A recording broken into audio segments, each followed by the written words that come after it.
Space, humanity's last horizon. These are the records and expeditions of the Federation starship Lovelace. Assigned an ongoing galactic charter, the intrepid crew of the Lovelace explores the excitement of strange new worlds, encounters new life forms and new civilizations, and ultimately seeks to boldly go where no one has gone before.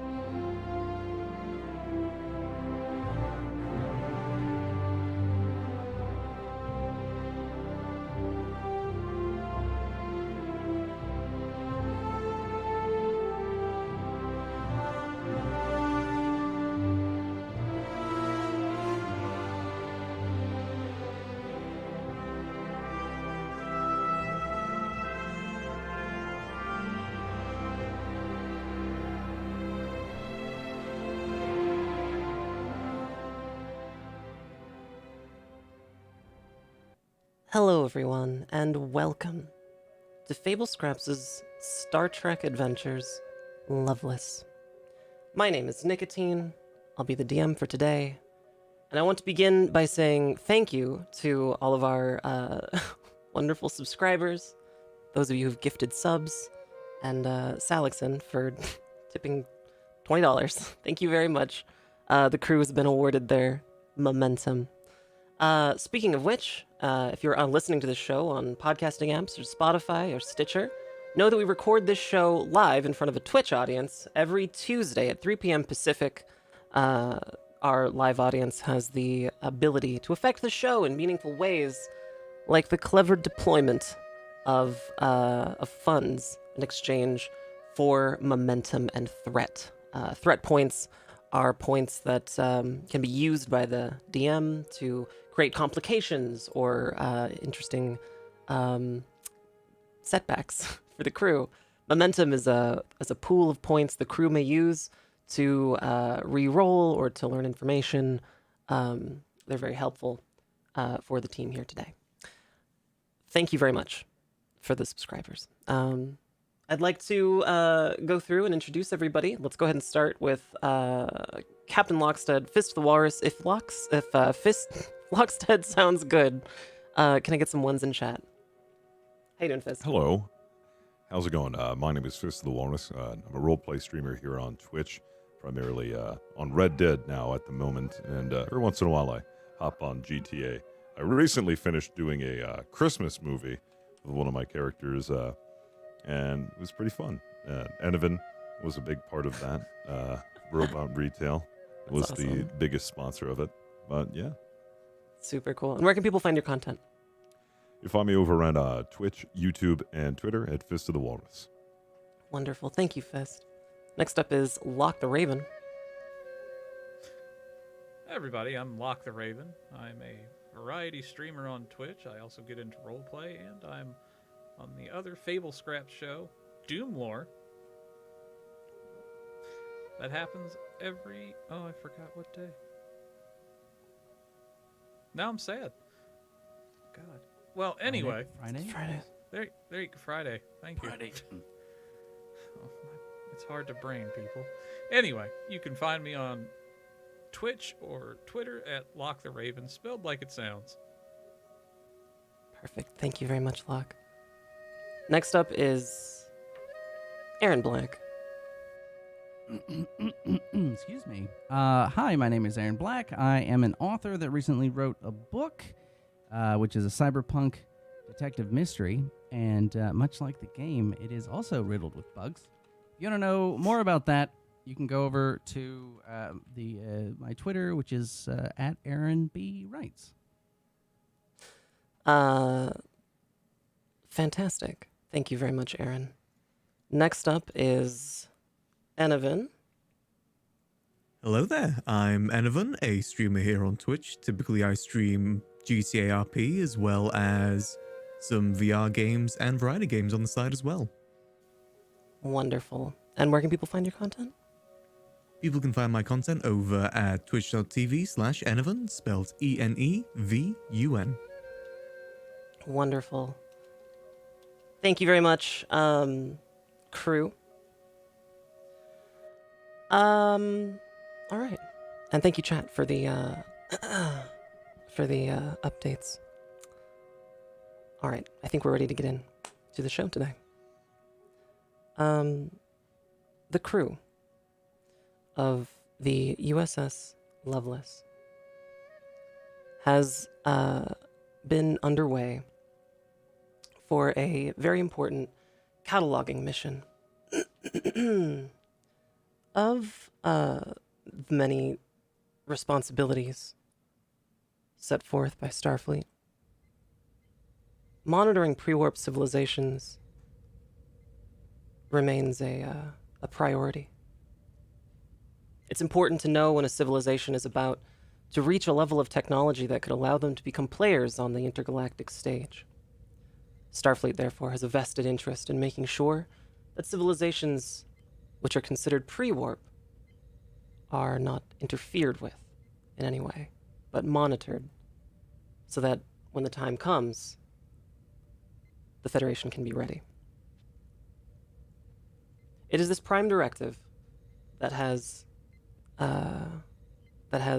guided your mission today, Captain Lockstead. Where are you?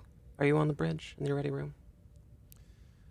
I'll be in my ready room, just my routine as usual. Nice cup of tea, and just thinking about with the mission at hand.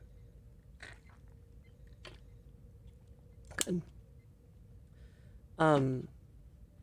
The ship is about 20 minutes away from a star system called Inara Prime.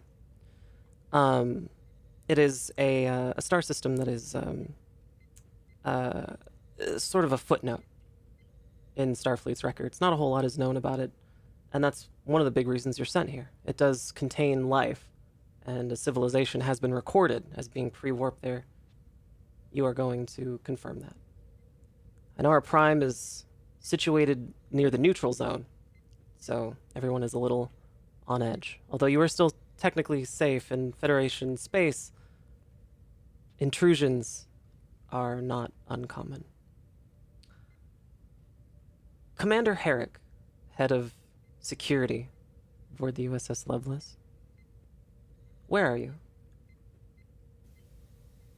Well, much as it is Herrick's routine, he is sitting in security, going over reports, filling out duty rosters, maybe even promoting a few people. Business as usual. Business as usual. Your security office is all cleaned up since the last incident with the unidentified life forms. As if those people never exploded. Wonderful. Lieutenant Commander Belmont, the chief engineer. Where are you? Well, I was in the middle of taking a sonic shower when it broke, so now I'm in the area trying to fix it. See a need, fill a need. Absolutely. Or is it in your quarters, or is it in a... Oh, no, it's in my quarters. I was in the process of taking a sonic shower when it just stopped, so didn't put on any clothes, just grabbed my tool set, which I had right there, and just started taking it apart. So that's where I am. How confident are you that you can fix the shower? Fairly confident. I don't think I've messed with these systems personally too much. I do know about them as the chief engineer, but I usually have someone else dispatched to do it, but I was in the area, so why not? Business as usual aboard the Lovelace. Naked engineering. Lieutenant Ram, the artificial crewman. Where are you right now? 20 minutes until you get to the destination. Were you at the helm? Yeah, Ram would be at the helm, just ensuring that everything is going as smoothly as possible. There are not gonna be any sort of collisions or anything upon entry. Wonderful. Lieutenant Ram possesses the ability to communicate directly to the ship via a data cable. Are you connected to the ship now? Yeah, he'd be connected just to make sure everything's going smoothly. Sure. Are you communicating at all with the ship? Computer, how long until we get to our destination? Calculating. Destination arrival in 15 minutes. Not bad, not bad. Everything else all right? Shields optimal? And no engine problems or anything? Everything Commencing running system-wide scan. All systems nominal, I think. good enough for me. Thank you, computer. The computer casually failing the Turing test and Ram not noticing. It's fine. A small light blinks up on your desk, Captain Lockstead, letting you know that time of arrival is nearly there. Excellent. I'll send a message to all bridge crew to have them report back before we reach our destination. Sure. You want to send that? Attention bridge crew, the Lovelace. We are nearing Enora Prime. Please return to the bridge immediately. Acknowledged, Captain. All right. Well, you all make your way to the bridge, and the sense that of like impending doom from this possible Romulan incursion, is momentarily forgotten as the ship abruptly exits warp.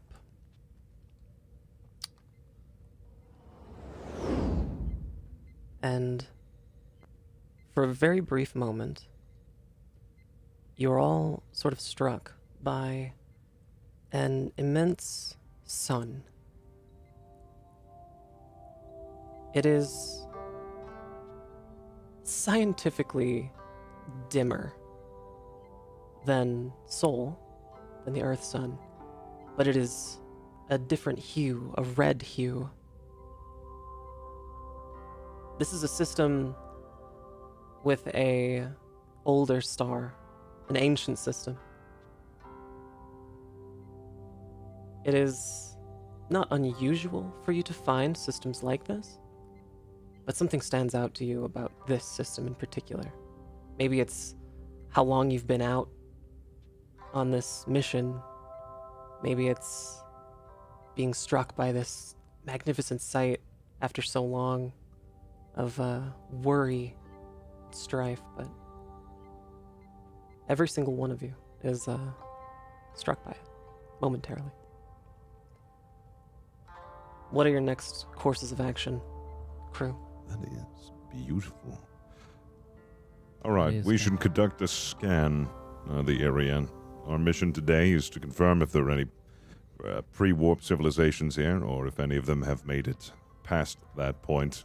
We should start by scanning the nearby habitable planets and seeing what we can find. Right away, Captain. Sure. Who would like to conduct that scan?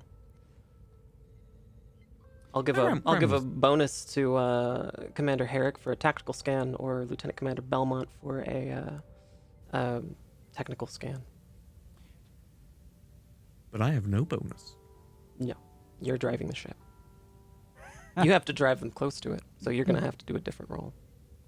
My If sword.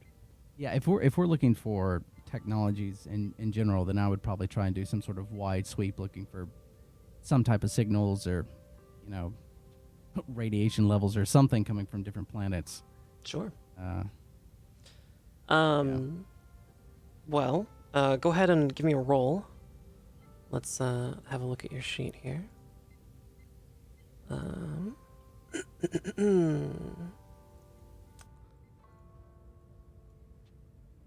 All right, I'll need a, we'll say an insight and engineering roll with a complication of 1.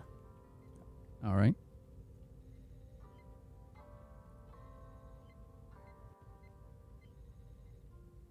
Oh, I didn't hear it. Yeah, perfect. Full success. Wonderful. So, you commit to this long-range scan. And you do detect very rudimentary radio frequencies coming from the fourth planet in the system, away from the sun. Okay. Fourth planet, you said? Mm-hmm.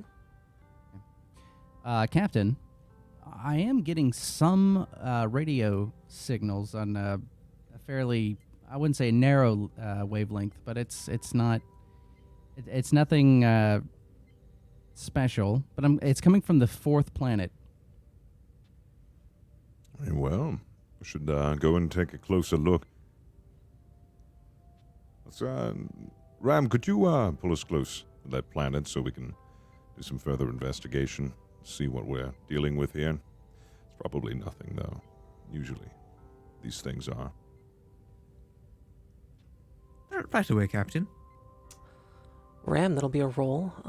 It'll be a control and con roll with a complication of 1.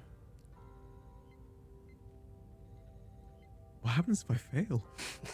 Don't fail. Get ready for the credits. We run right into the planet full speed. And then we detonate the core. So is complication of 1, task roll of 1? Task roll of 2. Task roll of 2, Yeah, okay. task rolls will always be 2. Oh, full success. That's good. We're doing very well today. Ooh, so They far. are Lovelace. Lieutenant Ram silently communicates to the ship's computer, and together they pilot the ship into a geosynchronous orbit around Einar, the fourth planet from the sun in LMS-3. The planet below you is a forest world. It is lush greens and yellows and a large body of water, a slightly different hue than maybe the one you're used to, slightly darker. You may commence scans of this planet if you'd like. So, proceed with usual scans. Again, looking for anything out of the ordinary, something that would let us know that this is no longer a pre-warp civilization. Herrick will do a tactical scan of the planet. Sure. That'll be a Or the roll. system, really. It'll be a insight and security roll with a complication of 1.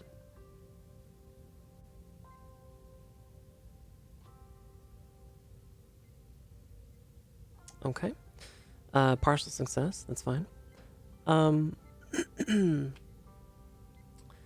As Commander Herrick commits to this tactical scan, high-resolution photography is brought up on the main viewer.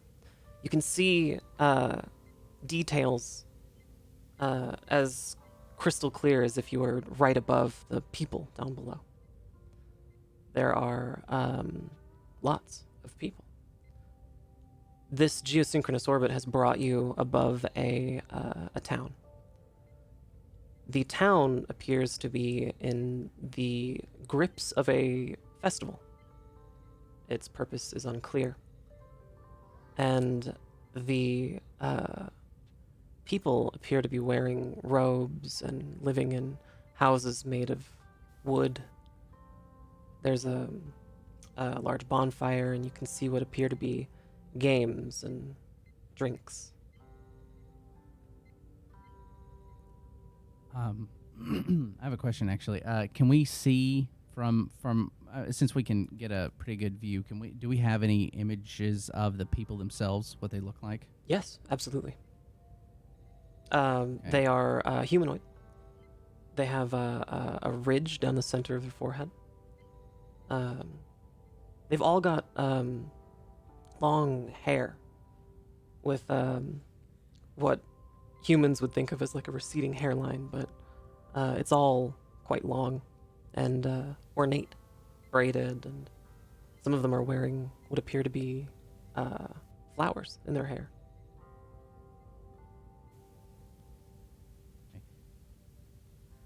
Captain, from the look of this race, I think we could probably duplicate the facial ridge and the hairstyle if you want to get an actual close look. I don't know if I want to, but Well, to better understand what we're dealing with here, I think that would be a great idea. Let's, I'd say we go down and learn a little more about the civilization. I imagine we'll have to go to medbay for that. Absolutely. Yes, of course. Absolutely. Who's all going? I mean, all of you are going, but who's all going to medbay for this procedure to look more like the indigenous race? I would, 100%. Yeah. I would definitely be going as well. Mm-hmm. Would Ram be able to? Well, Ram, we're gonna get to you in a second. Oh boy. Scooter. Hello, yes, it is me. Eric would go. Okay. I So am one of you. we're all going to medbay. I'm gonna need every one of you to make a roll for me. It'll be a 1d3.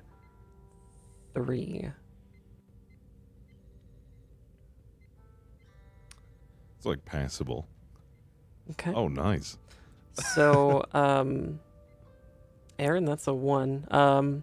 It sure is. I'll let you re-roll it for 1 momentum if you want. Sorry about your face. I said 1S3. How did I do that? Oh, And it still rolled? I think so. What is an S? I have no idea. Go It's a ahead. sneeze, Go ahead and and that's what re-roll happened it. Go while ahead and we were re-roll it cutting anyway. the You don't You need a didn't even momentum. roll it right. and Go it ahead still and roll. failed. Roll one more Did time. you guys know that I'm a writer? Did you know that? Oh, okay. So no. I want to keep Oh, that. sure. I tell you what. I want to keep that Okay, if that's okay. All right. works for me. I'm sorry. Oh, shit. I did it. Ram, I regret to inform you that you are you have a 1 by default. It would be impossible for you to blend in amongst the crew of the USS Lovelace, let alone an indigenous civilization. So the best that we can do, Unless- the best that we can do, is apply prosthetics to your forehead, and hope. Or I could wear a mask. Yeah, that won't be creepy or weird.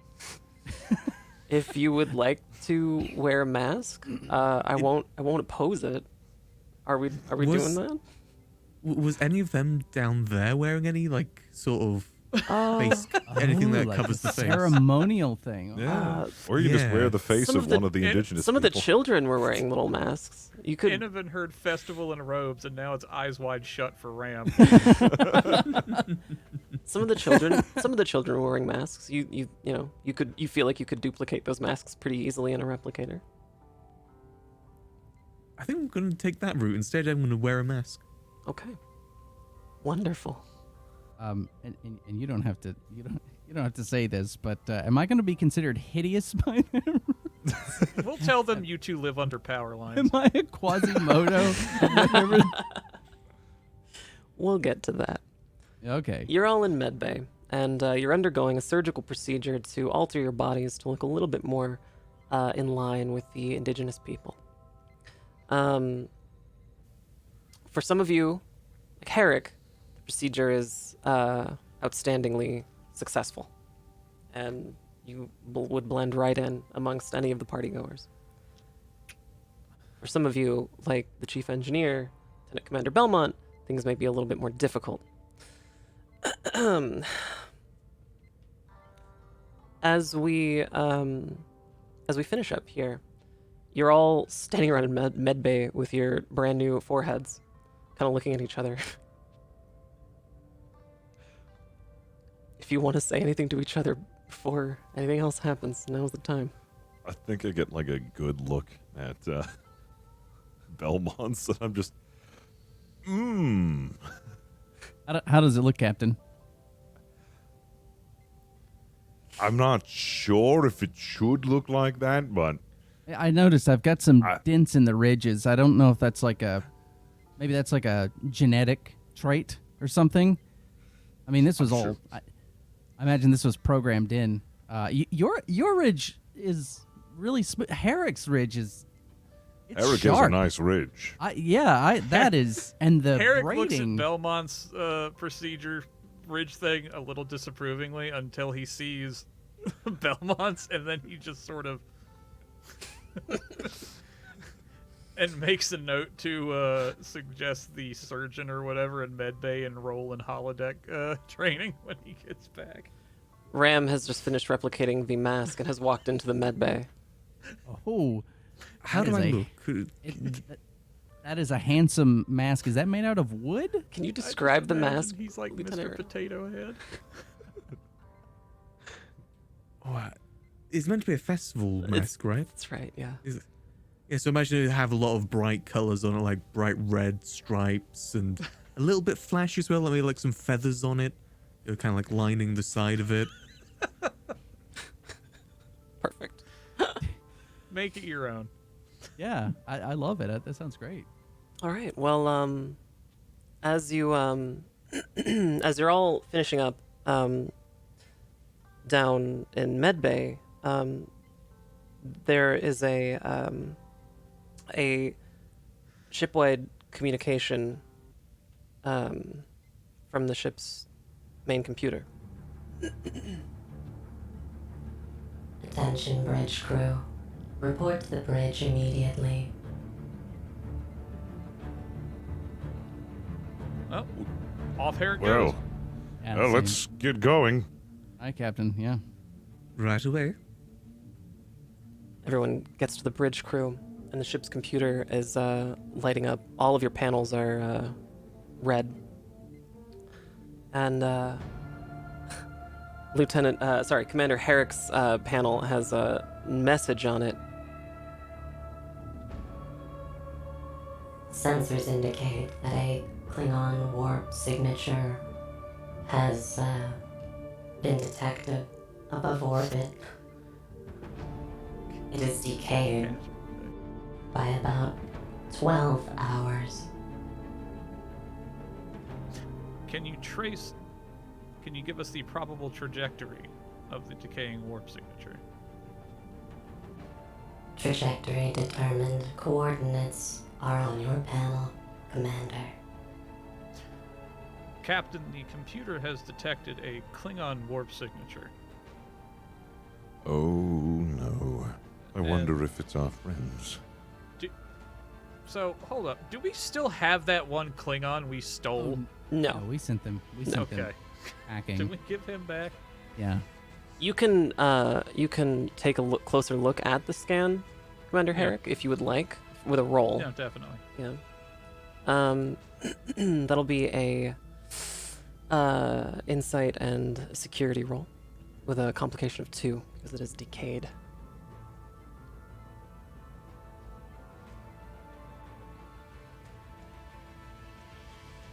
Okay. Okay, full success. Commander Herrick. Decayed warp signature consistent with a Klingon bird of prey.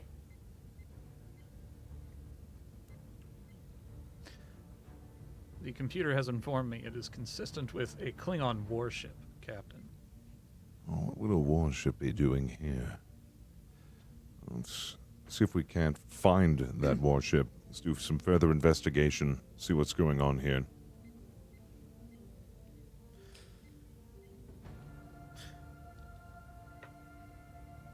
I believe that would be most prudent, Captain. I can do a scan, Captain. I'll try and. Do we know the precise, or do we just know a relative signature? Well, No. this warp signature denoted that the ship was moving to a certain point, and those coordinates are directly below the ship. So it's. Oh, okay. So we essentially know that it's heading down into the atmosphere. Well, it was 18 hours 12 ago. hours ago. 12 hours Oh ago. Jesus. Would I be able to roll to see if it's left or where it was? There was only one warp signature detected. You'd see another Okay. one if it had warped away. Okay. And we don't have the precise landing location. Can I scan for that? Or You can scan for it, but it wouldn't matter. Okay. Oh, okay. Orders, Captain? I'm not sure. I mean, with something like this, if we have a bird of prey down there, I'm not quite sure what to do. Well, now we absolutely have to go down there and investigate and see what they're doing. I think it's prudent that we get down there immediately and begin investigating. All right. Do have to be careful though. Oh yeah, absolutely. I'm wondering if they've done anything or if they're just going in as is. Like with their ridges, that's likely to panic the people down there. Well, there's only one way to find out. Let's get down there. So, well, maybe we should go to Medbay again first and maybe fix. Yeah, actually, no. I think your ridge is fine. No, it'll be fine. It's just time is of the essence. Does my hair look okay though? Oh yes, it looks fine. Because Herrick's is braided. Mine. Okay, that's fine. I think it's good to have a little variety so we can really learn a little more about this culture and see if maybe that's fair. So something we're to not be all learned from facsimiles of each other. That is absolutely, Captain. Okay. And I'm sure we'll figure out a way to explain why your ridges aren't as perfect and uniform as ours. I'm sure. Ram's just in a hat. Oh, it's again A fancy divergent hat. gene. I'm sure. I'm sure. All right, To the transporter room. The transporter room. let's go. All right, everyone. So before we go to the transporter room, we should decide what you're bringing with you. You don't Oh. want to contaminate a culture by bringing or using technology in their presence that is not consistent with their level of technology. It could give you away if you're captured. However, some of you may disagree and bring something anyway. Did Herrick's tactical scans give a readout of what they're like? Are they like pre-industrial or what are they? They're an industrial society, but it's early industrial. Okay. So I imagine we'll all have badges unless the captain says otherwise. No, you'll have badges. Yeah, we'll definitely Right. be bringing those. Personally, the captain won't bring anything. He wants to be like, he's all about learning and integrating himself with the culture, so he'll bring nothing but his badge. Absolutely Lord. nothing but his badge. But for clothing, was it sort of robe-like clothing, Robes, or was it colorful, robes? Okay, colorful so robes. Yeah. colorful robes. So there can be layers. Yeah. I'd probably ask the captain, like, Captain, may I bring a small a tricorder? Yes, but be very careful with it, of course. Sure, I won't pull it out around anyone. I'll ask permission before using it. Very well. I'm not going to be bringing anything. I think it's the best way to really learn about this culture. And if anything does happen down there, I suspect you carrying that around with you would be a good idea. Sure. Herrick. Herrick will be bringing the smallest Type 1 phaser, something he can palm easily or keep hidden on his person. Sure. He'll also make sure everyone else has a Type 1 phaser to bring with them, since it is small and easy to conceal on their person. Is everyone else in agreement? If Herrick recommends it, Lockstead will bring it, but like he'll probably stuff it like in his back pocket or something. He won't ever think about using it. Yeah, absolutely. I'd grab one as well. Ram probably would not bring one. Are you bringing anything, Ram? Nothing but the badge. Okay. And a sunny disposition. And a mask. And a cool mask. And a very cool I mask. just imagine it's like a paper bag with like macaroni noodles all over it. Aw. Yeah, but it's opulent macaroni noodles, so. Made by Gregory. Did you, like, coordinate with Gregory on this? His Louis XIV Sun King inspired mask. We can add a pipe here. No. Oh my god. All right, we're in the transporter room. We're about to energize. And energize.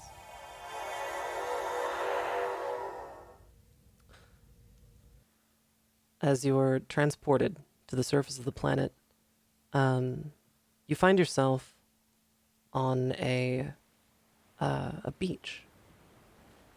There's black sand on this beach. And you notice a tree line of dense forest woods behind you. It is early mid-afternoon. The weather is perfect for human standards. And looking out at the darker ocean and the red-tinted sky, you see a thick red substance along the coastline. It extends probably 3 or 4 meters away from the coastline and appears to just sort of grace the surface of the water. Captain, permission to scan, and I'm going to look around to see if there's anyone. I imagine we probably transported somewhere remotely, but I'm still going to look around just to make sure no one's watching. Sure. And Nobody. You see nobody. Okay. Captain, permission to scan that substance. Yeah, let's see what that's all about. Okay. Doesn't look very natural to this place, does it? Yeah, it's strange. I mean, it's almost like algae. I'm not sure. And then I'm going to pull out the tricorder. Sure. You want to use it? Yeah, absolutely. That'll be a roll, insight and engineering roll. right. Sorry, insight and science roll. Science. Okay. Yeah, it'll be a science roll. Complication of 1 or 2 because you're trying to keep it hidden. It's got my robes over it, and I'm just like going through the. Here we go. Okay. Partial success. The tricorder scans are having difficulty from so far inside of your robes, but they do indicate that this substance is a form of algae. It's what's known as an algal bloom, and you find from your scans that this substance is toxic to humans, but for which skin contact could potentially provide a pleasant sensation for certain species. Oh, Captain, I don't know if you're familiar with a red tide. Maybe you experienced one over at the academy back in the day. But this is essentially that. It looks pretty toxic to humans. How about for Herrick? Can I tell that? Is it likely to cause an issue for Herrick as well? It likely won't be toxic to Herrick. Herrick has a Vulcan immune system that is far more advanced. Right. Okay. Yeah. So I definitely would avoid touching it. However, it does have possibly psychedelic properties to it. I think we should take a sample of it, just to be safe. Well, I'm going to suggest Ram do that then, since it shouldn't affect him. Yes, for safety reasons, I probably should be the one to do it. okay. I do have... Ram, where are you going to keep that? I will put it under my robe. I'm just saying the substance itself... I'm not exactly sure, Ram. You could, I mean, if you wanted to take a sample, you could. It would be weird, but you could drink some. Could you keep it in your mouth? Keep it in your, I was actually keep it just in your thinking body. back to when I kept everything in my mouth at one time. I could do that with this. You could. And just not talk. You I could. just have to grunt. Oh no! Oh no! Yeah, let's make him weirder. Oh no! 3 seconds gonna do in, that. Ram's keystering algae. He's gonna keep it in his mouth. Awesome. I imagine it's a sanitary Scoops him up space and anyway. just- So. Oh. Oh wow. Just imagine the first conversation we have with one of the indigenous, just a red algae seeping from his mouth. Hello. We look over to a group of children watching us from a rock and see them go to eat it too. No, children, no. Okay, right. So, and then as soon as that's done, I would probably want to do a scan, and I'll ask the captain if I can do a scan to determine the direction of the village. Oh, that would be unnecessary. You already know the direction. It's directly. okay. So you're on the eastern coast of this continent, And you know from satellite imagery that this small town is to the west of you, directly Oh, west, okay. about a Right. mile.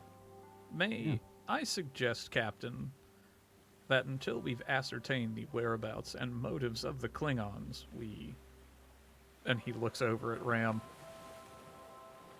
perhaps hold back on any sort of scientific endeavor. I still think we should keep a sample. There isn't any harm in that. I understand that we must discover why the Klingons are here and learn a little bit about this culture, but the sample, this algae, might prove to be useful. So maybe a Do you standing order believe in it- an emergency, he'll just spit it out. It's like pocket sand. Ram, I'm willing to concede that maybe since your last encounter with having to store things in your mouth, you've modified your mouth to be able to speak and hold God. liquids and foods in a separate pouch, a pocket, a food Like pocket. you got like like a- a lot Yeah. of dip. Yeah. Oh, yes, yes. Just a pinch between your cheek and gum. You gotta talk like this now. I would be willing to allow that, Lieutenant Ram, if you wanted, if you That'd would probably like to be do that. best rather than me just going.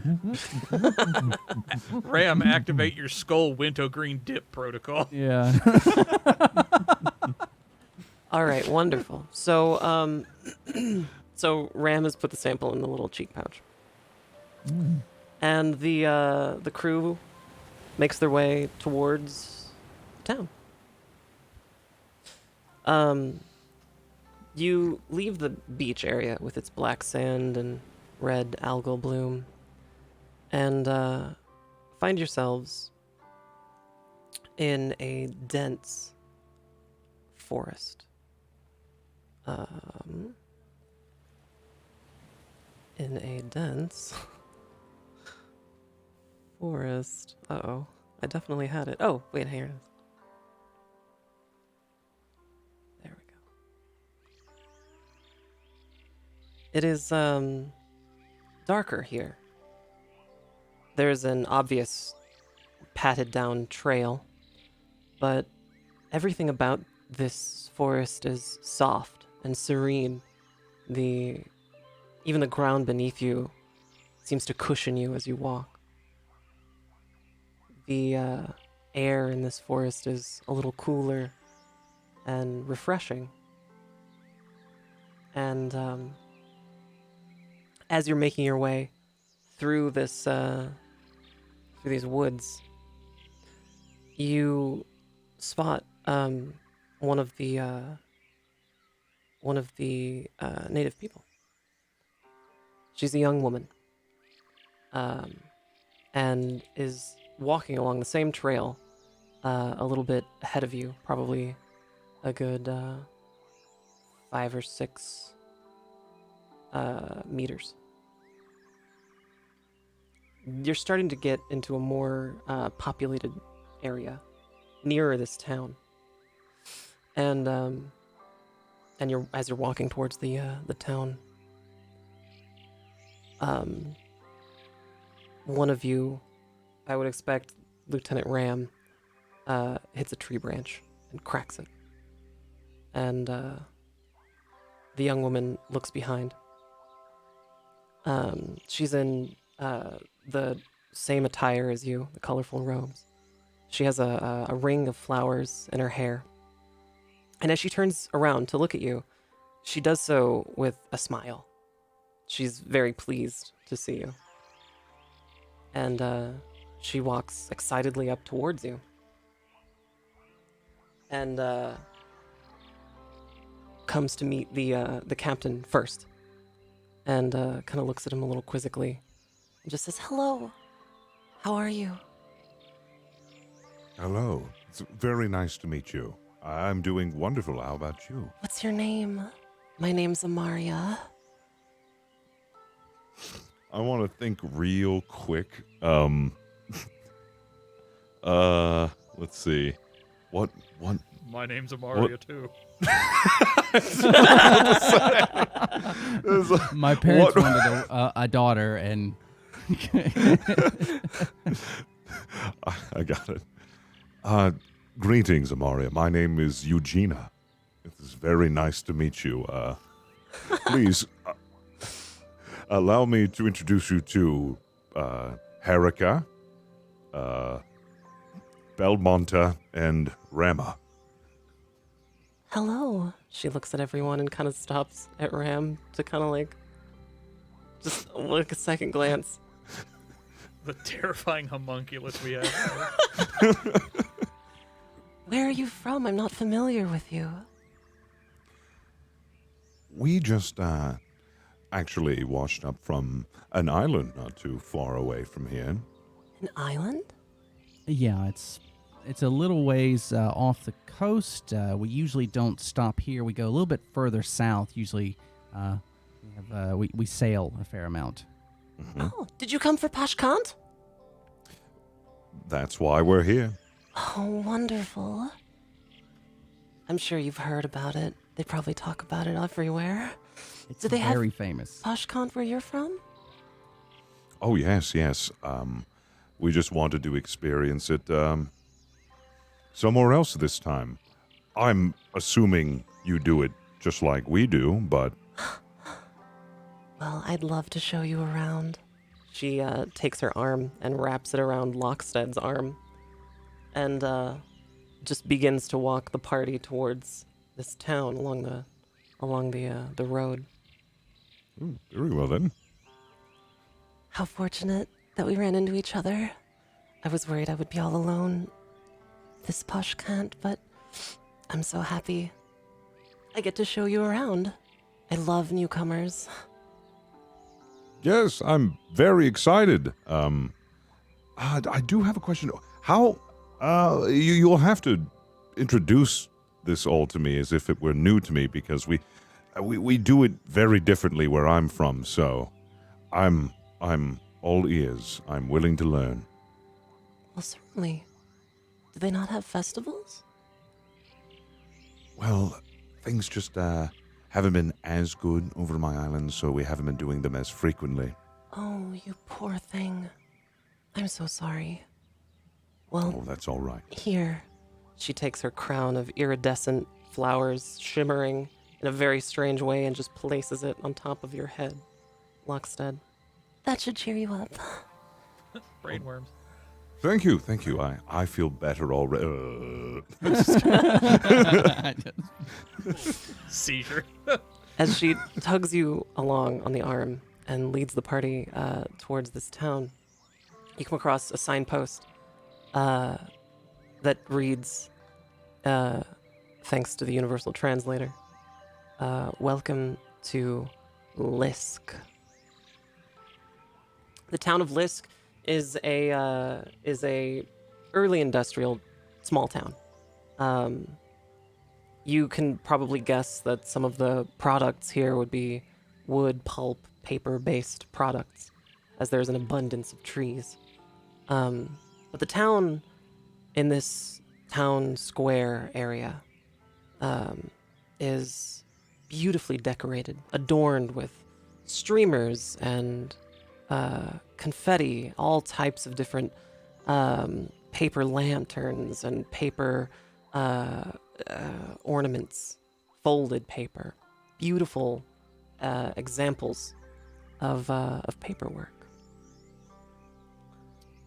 It looks quite So- delicate. This town is beautiful. Oh, thank you. We all work together for Pashkant. You come around a corner and are struck by an enormous festival. You hear the music first.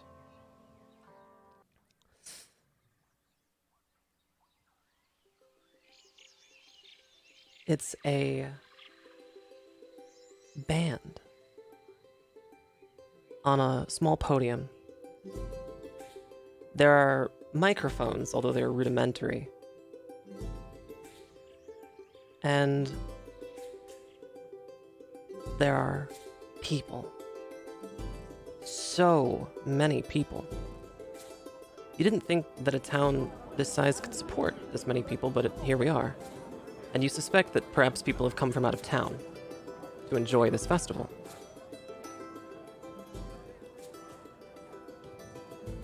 You see markets. There are vendors. There are places to buy drinks and games to play. There are small gambling stations. And in at least several small corners, there are booths. Above the booths are written Skas, S-K-A-S. What are your next courses of action? I guess I'm going to be, I'm just going to be hanging out with Amara as she shows me around the festival, and I'll just kind of nod the rest of the crew, like, free to explore and see what you can find. Maria leads you past rows of carnival games, of very rudimentary electric carnival games with calliopes and just really what you would imagine a carnival from the 1950s to look like. They're small paper bowls with like snacks in them everybody's carrying around.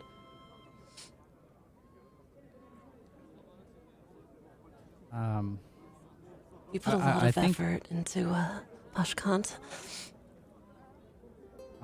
This is much more opulent than our island. I'm very impressed.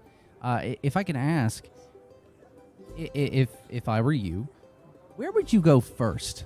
What would be your first stop here? Oh, it's always the hardest part of Pashkant. Everything is so much fun. The games are great. There are drinking booths. You should try the ale. There's vendors for new clothes. We have special party clothes for the event. But my favorite part is Skas. Skas. We don't have Skas at ours. You're funny. Right. Okay, well, Captain, with your She grips onto the captain's shoulder and looks up at him with her big wide eyes and just kind of like, Would you go to the Skas booth with me? Of course, I'll go to the Skas booth with you. Wonderful. she leads the captain away to the Skas booth. I just kind of look back at the crew and be like, just go explore around. I'm not sure what I'm getting myself into. Eric is just staring intently at Captain Belmont, like...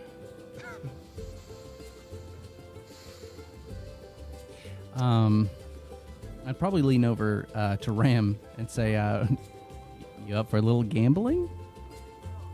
I could go for a little bit. Oh no. Perhaps. Did you guys bring money to gamble with? Ooh, that's a good question. You don't even really know what kind of currency they use here yet. No. Hope it's red algae. Oh my god. Yeah, how? Oh no, we have no money. Well, you could still go to investigate it. Right, absolutely. So yeah, Ram, let's go check out those gambling booths. Herrick, do you want to come along with? I will be keeping my eye on the captain. Very well. Ram? Let's go. Let's go. All right, so Belmont and Ram walk up to one of the booths that it looks like a very rudimentary carnival game. There's flashing lights and a carnival barker of sorts. A young man with a elaborate, ornate costume. Basically, beckoning you to come up to the platform. And you see on the wall there are the wall behind this behind the little counter. There's a set of blocks of a 3x3 set of blocks that have been set up, and you see a little bean bag on the countertop. Go right ahead, friends. I'd love to, but I don't have any money. We just sailed in and... Pick it up, pick it up, pick it up. Everyone gets one for free. It's Posh Oh. Kant. Right. Ram, please. I think... Oh, Rama, go ahead. Yes. I- Continuity. I guess I'd give it a shot. I'm not very good at these sort of games, but if it's free, it's free. All right, so that'll be a roll, Ram. That'll be a daring and oh, we'll call it a fitness and command. No, fitness and con roll. It'll just be a fitness and con roll. I don't even know how to roll for this. Complication of 2 because your costume is If, awkward. if he fails, can the failure be that he just shotguns it through the booth taker's chest by accident? We gotta see if he fails first. Task roll of 1 or 2. Task roll of 2. Oh no. Oh, my God. So Okay. Someone's dead. you can choose to re-roll it if you want, Ram. I think I should killed a probably person. re-roll that. You gonna re-roll it? Are we all in agreement? We're gonna use the momentum. Yeah. Okay. I don't think we want to cause a stir quite yet. Okay. I feel like I made that happen with my mind. We're gonna go ahead and did. re-roll that one, Ram. The festival stops and it's like, oh my god. Okay. Okay. Full success. Ram, you manage to hit one of the blocks. You notice now that it has some ornate symbols on it, and you hit one of them, the center one. Exactly. It knocks a perfectly shaped square hole through this block system, grid, and the block above it falls down, perfectly replacing it. Good shot! Why don't you take this? Beginner's luck. Happy Posh Kant. And the barker hands you a bottle. There's no label on it, but there's liquid inside. Oh, what, bad is this alcohol? It's Einar and Ale? Oh, again, we don't have much of this. We have a sugar, but it doesn't matter. This is it. You two are great. Oh, great. Can I get a Apologies, throw my as friend. well, He hit or his is this head on a? the way here? The barker kind of looks at his looks down, looks back up, and kind of like sort of quizzically sort of looks at you, Lieutenant Commander Belmont. Are you feeling okay? So far. What's with your ridge? Why do you ask? Well, I've just never seen anyone with with a forehead like that. Do you mean the bumps, the divots? I'm sorry, I didn't mean to. Oh no, it's a great story. As a kid, I ran into a tree branch going full speed before it develops properly. Quite young, and it stayed that way. What did the authorities do? Well, nothing on our island. I see. Well, enjoy the Einar and Ale, you two. Have fun. Happy Posh Kant. Yeah, happy Posh Kant. The carnival barker turns away and starts beckoning more people. Herrick, what are you doing? Herrick is following behind Lockstead at a reasonable distance while also taking in the goings on. Yeah. But he's making sure Lockstead isn't disappearing from his sight. As soon as you turn a corner towards one of the Skas booths, a row of Skas booths, there's immediately just a young woman who appears in front of you from somewhere, and is enamored by you. You can tell very clearly that this is someone who is incredibly attracted to you. She grabs your forearm a little bit. Hello, how are you? What's your name? I'm well, madam. Madam? Are you having My a good name is Herrick. PoshCon? Herrick?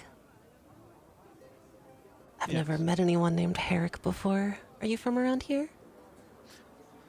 No, I came with several companions. We live on an island some distance from here. Wow. I've never met anyone on an island before. Huh. Would you like to go to the Skas booth with me?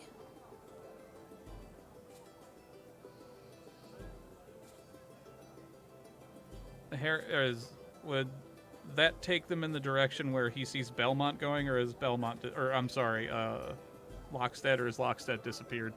You can't see Lockstead through the crowd anymore.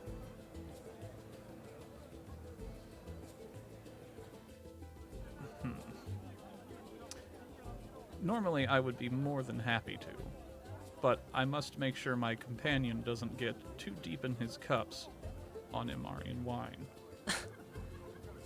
It's custom to agree to go to the Skas booth with anyone who asks. Are you sure? She looks Then far, pained, kind of hurt, like she's gonna cry. then far be it from me to deny you. Things are different on my island, and he'll actually offer her his arm. Aw, all right. So, she's really pleased and grabs your arm and leads you towards one of the Skas booths. The Skas booth that you were led into, Captain Lockstead, is dimly lit. There are candles inside. Uh-oh. There's the walls are adorned with what can only be described as kind of lewd imagery. You walk into this booth and you're put in. You walk in first, and the door closes behind you. There's incense burning somewhere, and as you turn around, the woman Amaria behind you is disrobed.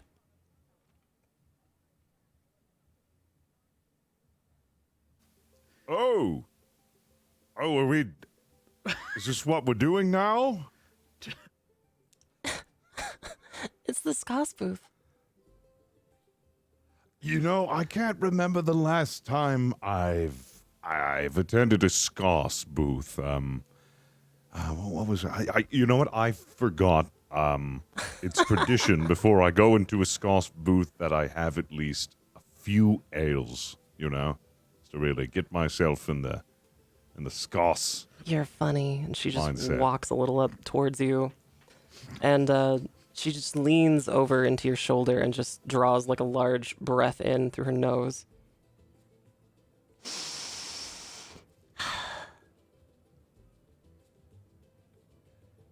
And she kind of looks expectantly like, okay. I think I have to. This is really embarrassing, and I don't mean to, but I have to use the restroom. Oh. Very well. Well, just don't be late for the address. I'm sorry, the what? The address? We do things different where I'm from. What is that? The address. Every PoshCon, there's an address. The head of the town speaks. State of the PoshCon. Of course. It's going to happen any minute. Oh, where is that? In the town square. Oh, we wouldn't want to be late for that.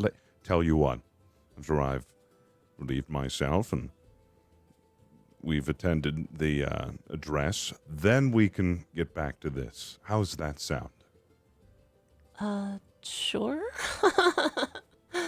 Yes, I mean, I just, want to get that out of the way You're before we funny. get into this. I'm hilarious, aren't I? Yes, let me and I'll walk over and grab the robes and just kind of put it back on. Perfect. Uh, So you walk out of Alright. the Skas booth. Yes. All right. So, as you walk out, you are met back at the carnival. It's still going on, this festival, and the band is still playing. The air is vibrant with activity and excitement, happiness. You're kind of struck by the sense that this is a society that is not familiar with pain or rejection or strife. There's no there's no sense of danger. Everything is beautiful here. And as you look around, you notice that everyone in the town appears quite young. By human standards, everyone appears no more than age 40 or so. It sort of strikes you as odd that you don't see any elders, but it's it doesn't really register as it's more than a footnote. And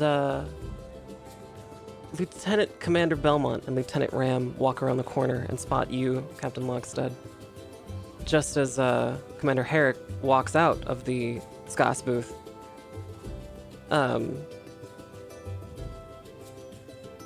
Anything to report, Commander Herrick?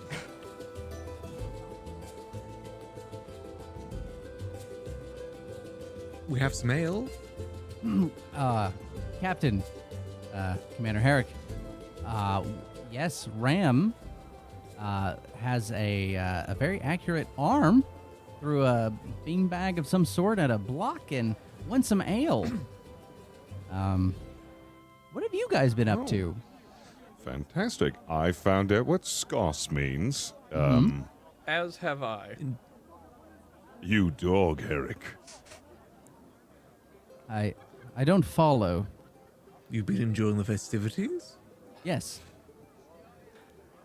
Very much. So, I've been informed that apparently there's going to be an address of some sort at the town Wait, no, square. can we go back there? You didn't really answer our question. What does that mean? Yeah, what is the Skas booth? I don't understand. This You know, like appears to be kissing some booths? sort of mating festival. Kissing booths. Yeah, mating- it's like a step above a kissing booth. I don't know what a kissing booth is, but if it's a mating ritual, I feel those are two very different things. right. Eric's going to give Lockstead a look, kind of in the vein of, why do you continue to talk to them like they're children? Is it a But- knowing look? You see, when a We were kissing. and daddy. We were kissing. I saw her naked. Oh, and- don't worry, Belmont. We were just telling secrets. Right. We were No, it's just moving furniture in there. Amaria comes up from behind the group, behind Lockstead, and just grabs his arm a little bit. It's gonna begin any minute. Let's go over to the podium. I want to get a good fantastic. seat. What's happening?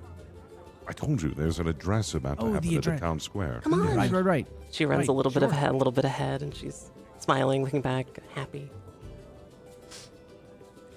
The band begins to fall quiet, and as you make your way into this town square area, everyone has sort of begun to filter in, congregating around a large stage with a backdrop.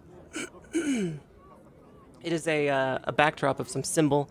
You're unfamiliar with its meaning, and a podium in front with one of those rudimentary microphones. Everyone is talking excitedly, drinking, having fun, telling jokes, being festival goers. And Amaria sits down in the grass this lush, soft grass, and just kind of, crosses her legs and back straight, at attention, waiting for the festival to begin, kind of rocking back and forth, excited. The address to begin. Does everyone join her? It actually depends. It depends on, I guess, the captain's body language and if he's going to sit close to her or not. She kind of looks back at the group expectantly. I will sit next to her, but not like very close. Is my woman dead? Herrick Vulcan pinched her. Just Vulcan sleep. Ah, yes. What a wonderful time. Yeah, I think I would probably sit a little back from them, but sit on the ground the same way Okay. as she does. Sure. You notice everyone around you is sort of sitting on the ground. Okay. Well, the crowd noises begin to dim just a little bit as a man walks up onto the stage. He's adorned in the colorful robes that you're used to seeing, but of a different type. There's piping, and they're a little bit more subdued. And he's older, maybe the oldest person you've seen, but not terribly old. Probably only in his middle age. And as he walks up to the podium, the rest of the town square falls to like a hushed silence, and he taps the microphone. Greetings, my loves. Another year has passed, and today, on this great Pashkant, as we celebrate the birth of the new ones, so too must we cherish the memories of our old ones. It is by their sacrifice we owe so much to our way of life. And from the ashes we are born, to ashes we must all return. Oops. By the holy incinerator. You notice the woman is directly in front of you, and she's chanting along too, enraptured. And as you're looking around, everyone is enraptured by this person. By the holy incinerator. This Pashkant will serve as a glorious tribute to their ultimate sacrifice. As we honor them deep below our fertile Inaran soil, down in heaven, I must confess to you, my loves, that something wicked has descended from hell. Bring out the demon.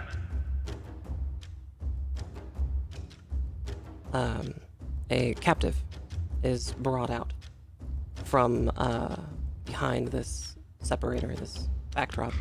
You recognize the captive immediately as a member of the Klingon Defense Force. However, he is not dressed in Klingon Defense Force garb. He's wearing white robes and is gagged and bound and is led on a little leash towards the podium. The Klingon looks dead in his eyes.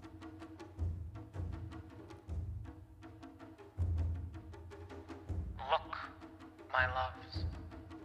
Gaze upon its wretched face. This creature, beyond salvation, has attempted to infiltrate our society, to corrupt you, to shepherd you towards its own twisted path.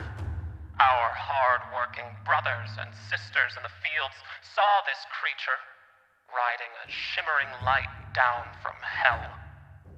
It is my firm belief that this same shimmering light could allow us to travel back up to hell to destroy it once and for all.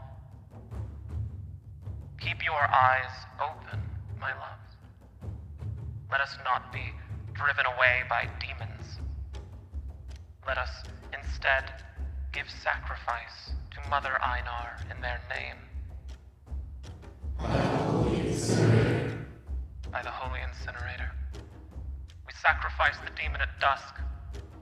Have a splendid Pashkant, my loves. The crowd. The crowd erupts into applause. And you hear everyone just kind of start to get up and go back to the party.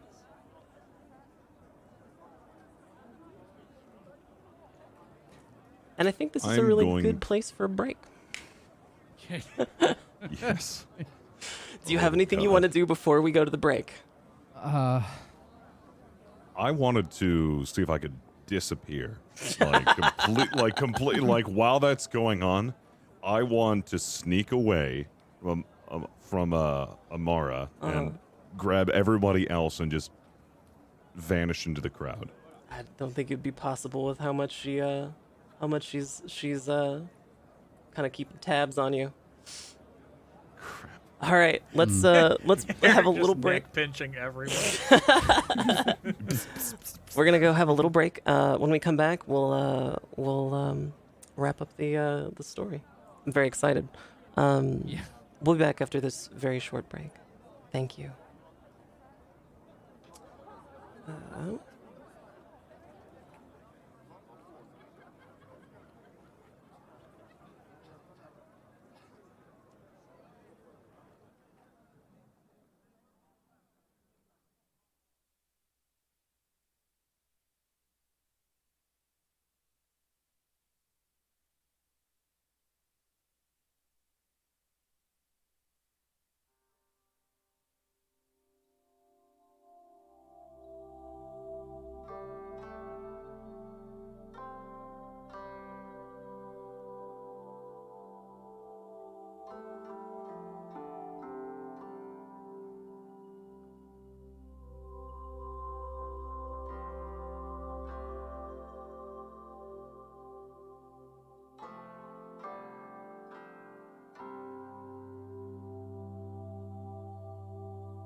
Hello, everyone, and welcome back to Star Trek Adventures Lovelace. I want to just kind of jump right back into it. The crew has just listened to an address by the head of the town at the Pashkant Festival in this pre-warp civilization. Little village, small town. Everyone is getting up to leave, to continue with the festival, to keep partying. The band strikes back up, and Amaria looks back behind her, the party, kind of expectantly, kind of like stares a little bit at Belmont, and then kind of like smiles a little bit at Ram.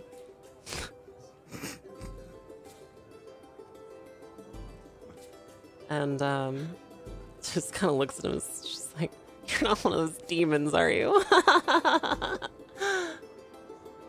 No. Well, what do we want to do?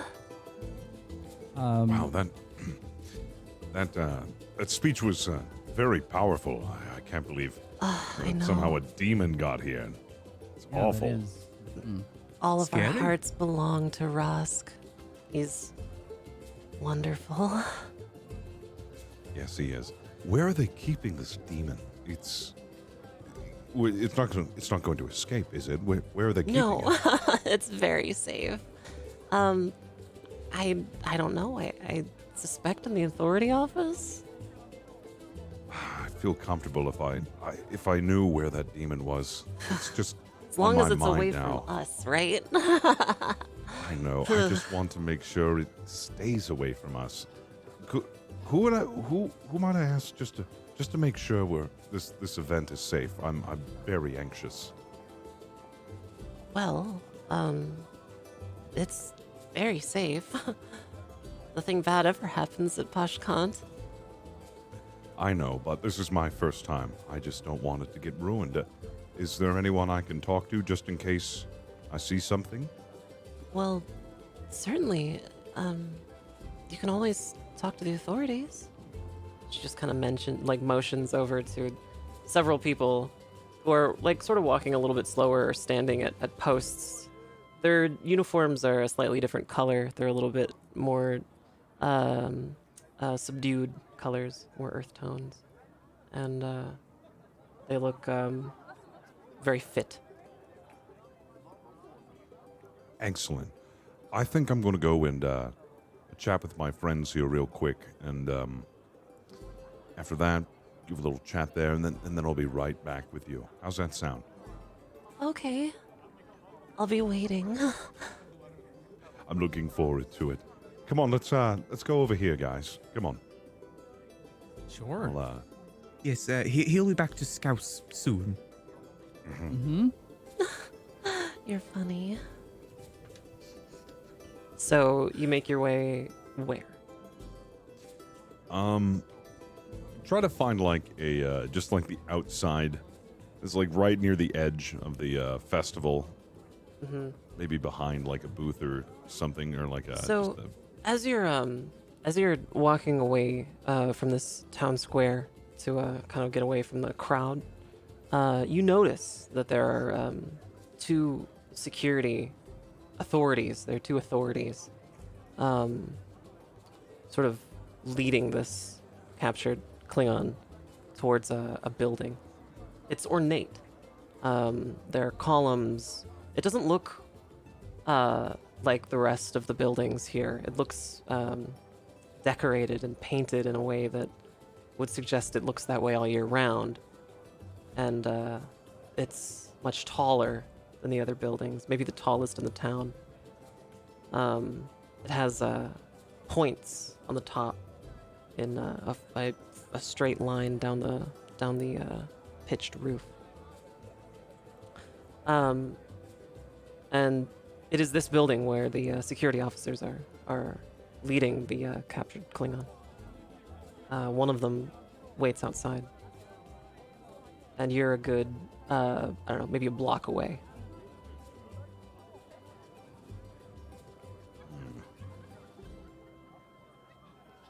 All right, team.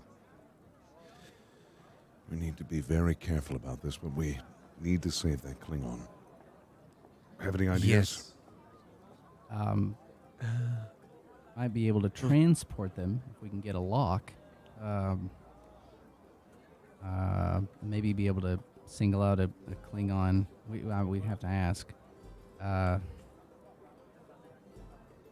that's my suggestion. We have to also ensure that they do not get hold of his, what they call it, glimmer? Shimmering light? Right, We'll so have to be very, very careful with the way we do this. They've obviously already seen him teleport down, so they're well, aware of that, and they've already explained it away as something mystical or what have you. Would it be Right. so hard to believe if we were able to get a lock on the Klingon to transport them to our ship, and we'll just explain it away like that? I don't know if they've seen transporting that. I think they just saw the ship itself land. I'm not 100% sure from his speech. However, Yes, if that's the what I was case, unsure. yeah, if that's the case, then they have the ship as well. And within line for the Prime Directive, we'll have to get that away from them.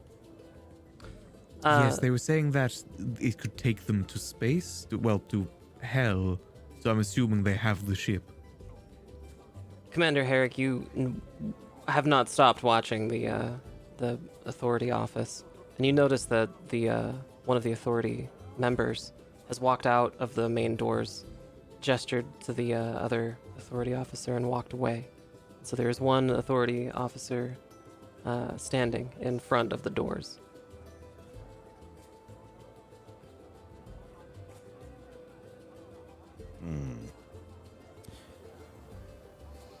The only issue is to transport them out, we would need to make sure that no one could see that happen.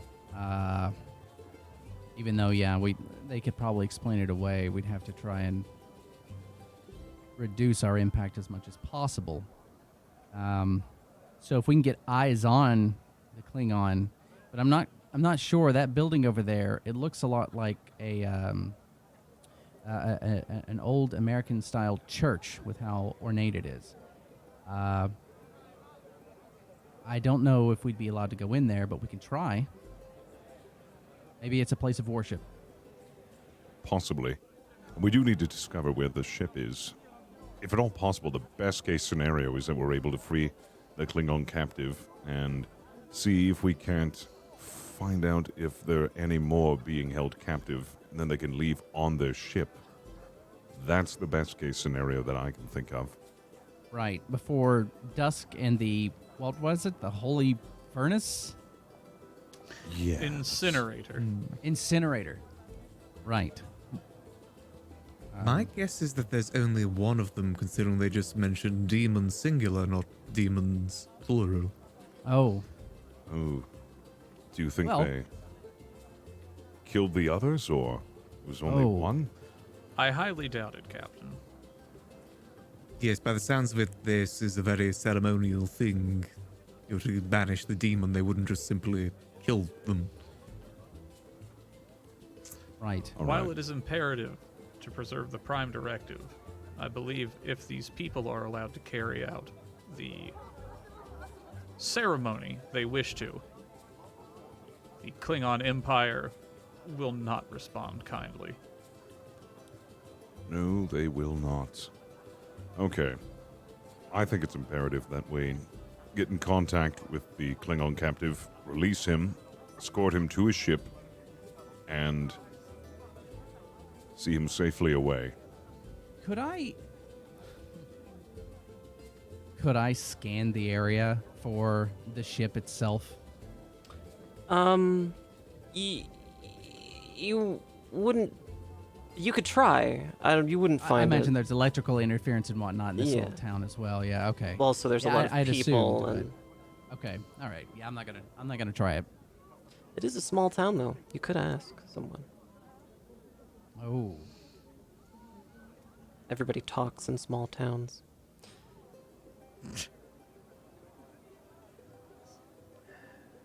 If it's... Oh, okay. Well, no. Yeah, I mean, I guess we could... I don't know, Captain. I mean, it's up to you what you'd like to do. It's either that or convince them that he isn't a demon and let him go, but something tells me it's going to be very difficult. Unless, do you think it is at all possible for us to, I don't know, scan their leader and then make adjustments to my disguise so that I can look like him? And then address the crowd and release the Klingon? The only way that would work is if we could get a hold of the leader somehow.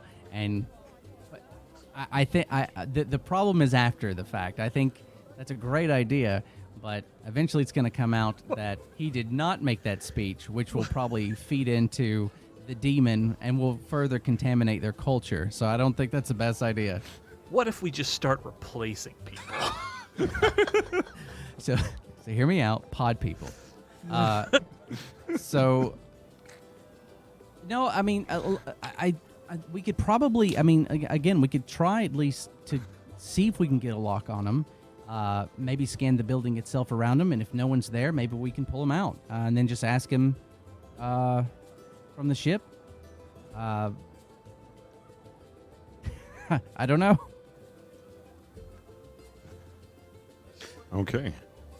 The only course of action that comes to mind would be to cause a distraction close enough to the town, but not near enough to hurt anyone to draw attention away from the Justice Palace or whatever the hell we're at. There's a lot of paper. The authority office only has one guard in front of it. Everyone else is enjoying this festival. There's a lot of... It's not very authoritative, this office. There's a lot of paper around and hanging in places. We could start a small fire near the authority person. They're likely to spring into action, and one of us or could slip inside. Let's just burn the town down. Or I can lure the guard away with this smelling Skas? ritual. Yes. With Skas. I mean, I look. Oh boy. How do I That look? is- How do I look? Do you think I can pull it off? It is customary to accept a Skas ritual. Your no ridge matter who isn't as asks. straight as Herrick's. Don't make it weird, dude. Trying to say that Herrick is more attractive than me. I'm just saying the ridge is straight. I've had some questions about mine, so I think that matters. Okay. How about I go up, I lure the guard away for Skas, Right. infiltrate the compound, and then Okay. get in contact with the Klingon, and go from there. Okay, so you'll lure them. Which of us is going inside? Okay. Who wants to go inside, and who wants to keep watch? I will go inside with Lieutenant Ram. I will Lieutenant keep Ram watch. will stumble into the building as if inebriated, and I will follow after him. Once you have ascertained whether there are not any interior guards, we will move further from there. Very good. Fantastic. Okay. On my lead then. I'll then proceed forward to the guard. I'll be walking with like a little hip sway. Oh God. The guard is The guard. the guard is looking at you and smiling. Are you having a pleasant pashkant? I'm having a great poshkant, but you look like you aren't. You mind if I can help you fix that? You care to join me for some Skas? Oh, well, the captain said I was supposed to stand in front of this door, but I want you to roll for it. I want you to roll for it. Imara appears from the crowd gonna incensed. Give you it'll be a daring and no presence. It'll be a presence and command roll. Oh yes. I've got a sexy learning disability. Complication of 1. Actually, yeah, complication of 1. And you can use a focus. How can you do this, Gregory? Sweet. Oh my god. Don't tell Gregory. Don't did look, what? Gregory. Wow. Oh, I'm hot. The guard looks longingly at the festival and back at you and just says, I've always hated this job. And just walks with a little hip sway towards you, Captain, and wraps his arm around your arm to the Skas booth. To the Skas booth. I like turn over and like wink at the crew. I still Herrick got it. exchanges a glance with Belmont, trying to ascertain what the hell that means. So Captain Lockstead goes off to the Skas booth, and 3 of you are left alone in front of the authority building. Right. Ram, Yes, shall we start our part of the plan? begin to meander your way towards the doors. Right away, Commander. I'll be holding the bottle as I do this. Stumbling just a little bit. Ram trying his best to look inebriated. Before Ram can set off, Herrick is going to uncork the bottle and flick a little bit onto Ram so that he smells like the booze and there's not just a full bottle of ale that no one has taken a drink out of with a drunk man. Oh, interesting. Okay, yeah, so you flick a little bit out. Yeah, and then Yeah, okay. proceed. So, yeah, perfect. Okay, wonderful. So Ram, you walk through the doors. You're met by the sight of a huge interior, a beautiful interior, ornate. There are you couldn't see it before from the angle, but there are huge stained glass windows inside, and incense. There's various small fountains. And inside the center of this building is a large tree growing from the center of the building. There are no seats anywhere. Instead, there are just cushions all around this large tree. And towards the back of this building, you see kind of an archway that leads further in.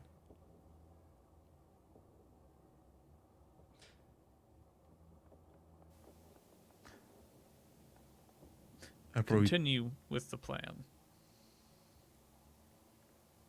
Right at just around the tree. Look at they've got a tree in here. Herrick is guiding Ram forward, like with his hand on the back of his robe, so it almost, hopefully convincing enough that if anyone were to see them, it'd look like he's trying to pull him. Okay. As you reach your hand out to Lieutenant Ram's shoulder, you notice that your hand looks like way smaller than it should. And your arm is like far longer than you're used to. Ah, boy.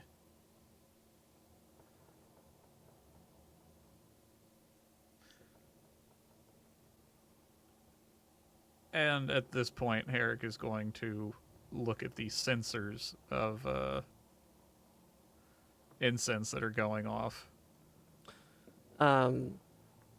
Well, the incense is just, it appears normal. You'd have to do a tricorder scan. I think the only one with a tricorder is Lieutenant Commander Belmont. Would you like No, this would just be a visual scan? him trying to do like simple deduction. He's wandered into a incensed area and now he's got weird perspective going on. Sure. Nothing appears off about the incense. Your Vulcan nose doesn't necessarily appreciate the pungent odor of it. but it doesn't appear dangerous. In fact, if it were less strong, it might even be kind of pleasant.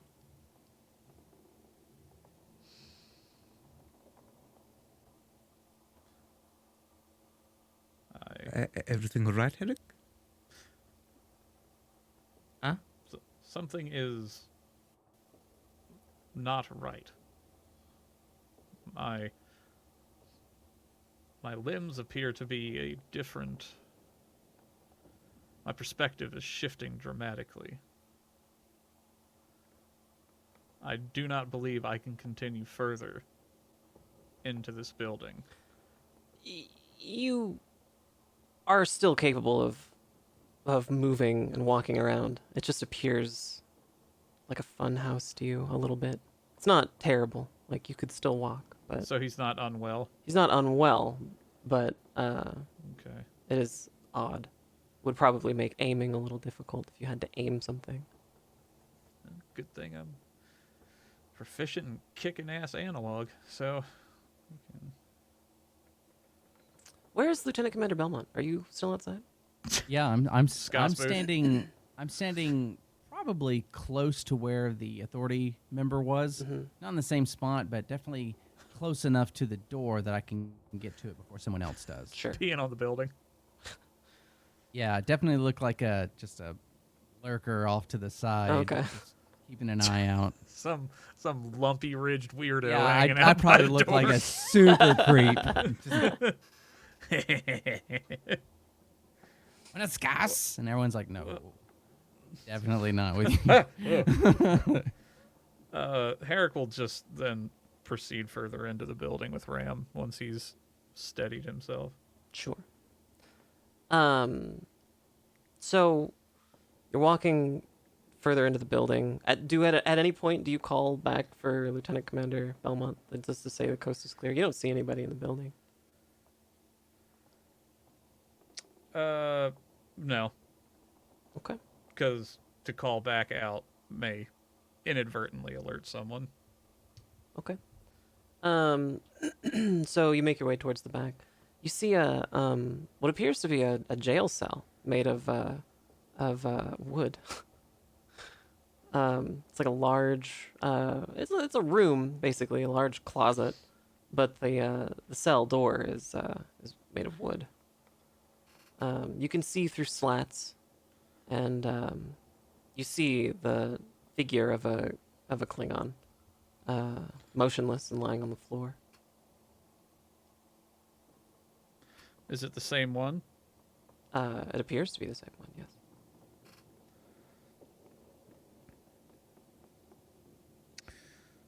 This appears to be our missing Klingon, Lieutenant Ram.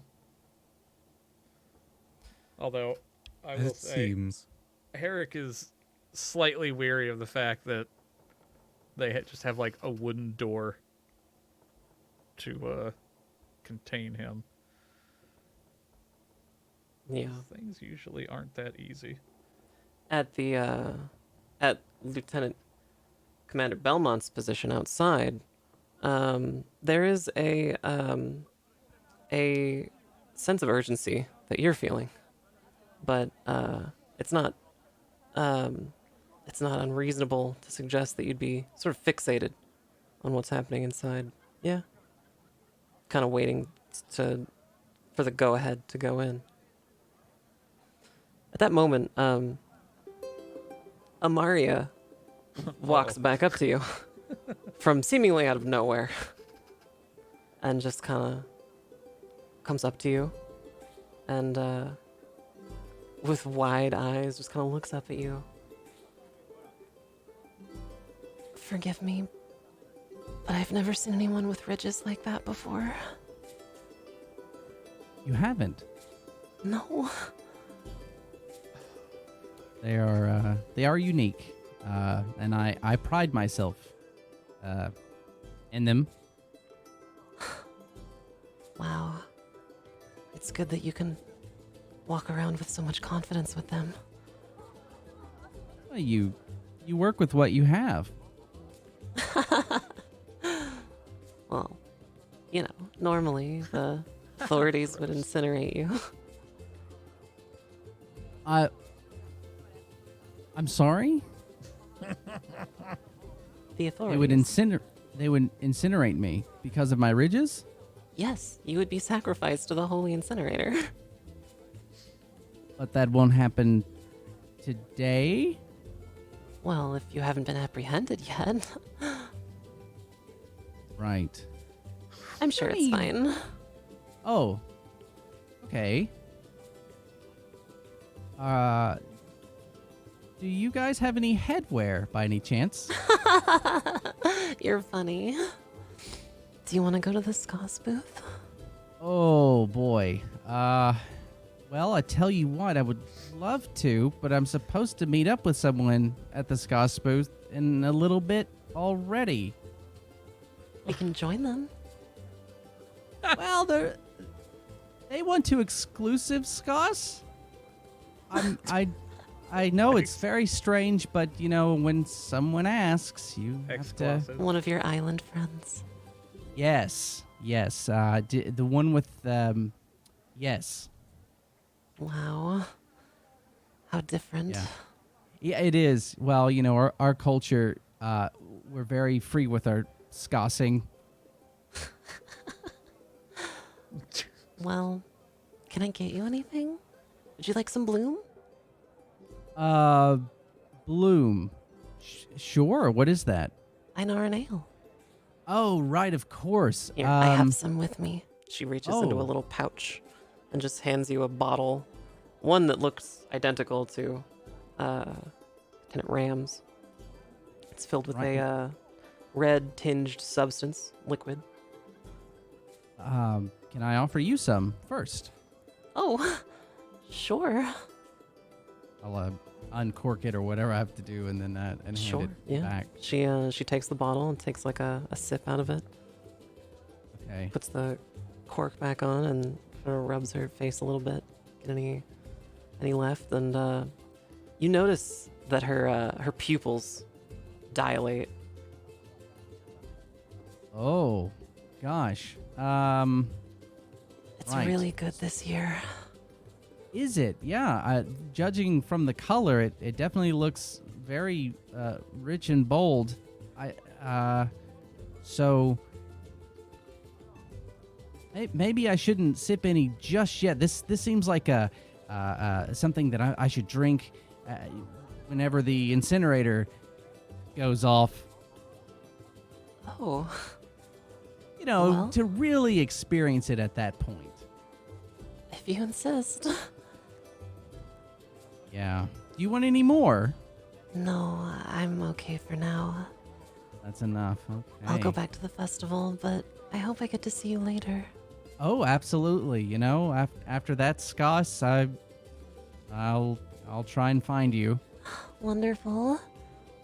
All right, well, I'll see you later. And thank you. She walks away as one point of threat is reduced from the What?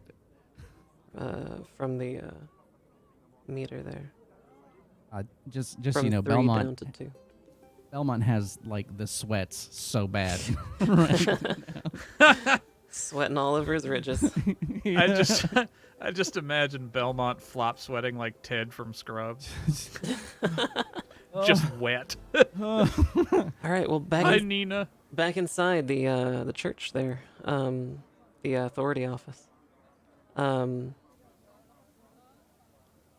Does it look like there's any sort of like locking mechanism, or does it literally just look like a wooden door? It's just a regular wooden door. There's nothing wired to it, just No, not that you can see.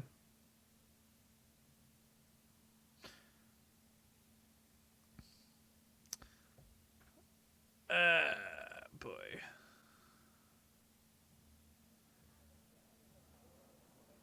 And the Klingon is out. Oh boy. Does it look like there is a way out, any way out but through the front of this building? Nope, just the one door. Oh shit. around where they are there any, like, say, spare robes? Anything that can be used as a disguise? Anything? Potentially, yeah, there could be with a high enough check for it. Probably Okay. want it to be Lieutenant Ram to make that check because you're gonna have a pretty high complication. Yeah, go ahead and do that, Ram. So, Ram, if you want to look around, I'll need an insight and security roll from you, Lieutenant Ram. With a complication of 2 because of the derpy mask. Oh, you're muted, Oh, you're Enovan. And task roll of 2? Task roll of 2. Oh, wow, okay. You notice that there is a closet full of vestments, of robes and footwear and anything you could possibly want for disguises. There's even more incense. You notice there are casks of bloom inside. Big wooden casks full of what you assume to be the same substance in the bottle.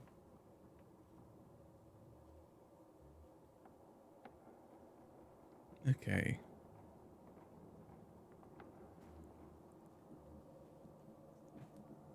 So, Commander, what's the play here?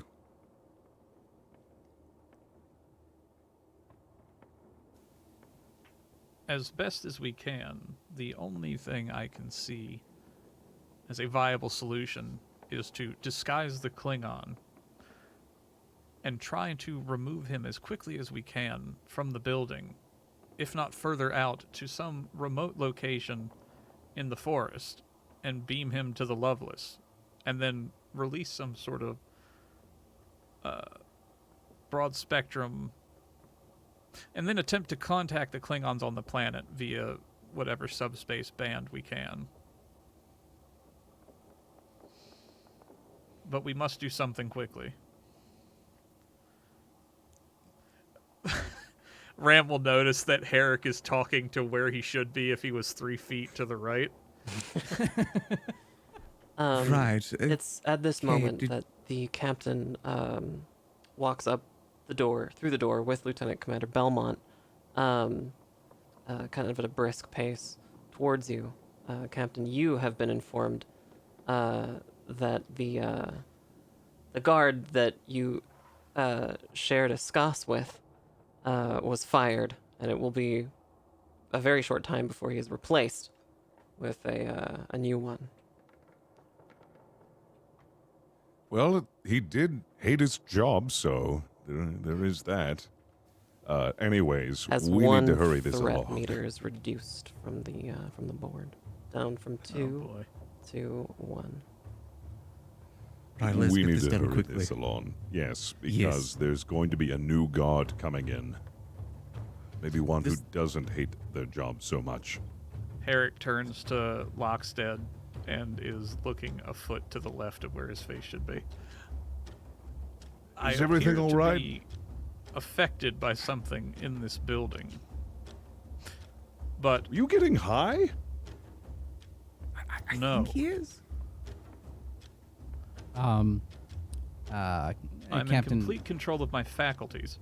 Herrick is gripped by the sensation that he is perhaps one with the floor. Curious. Oh, God. Ram, Right, there'll be What's time to going get on? high later. I think. We found them. They're in just a simple wooden cage, apparently. We have to disguise them and Well, move them from the building. that is okay, still we need to walk? get Herrick out of here.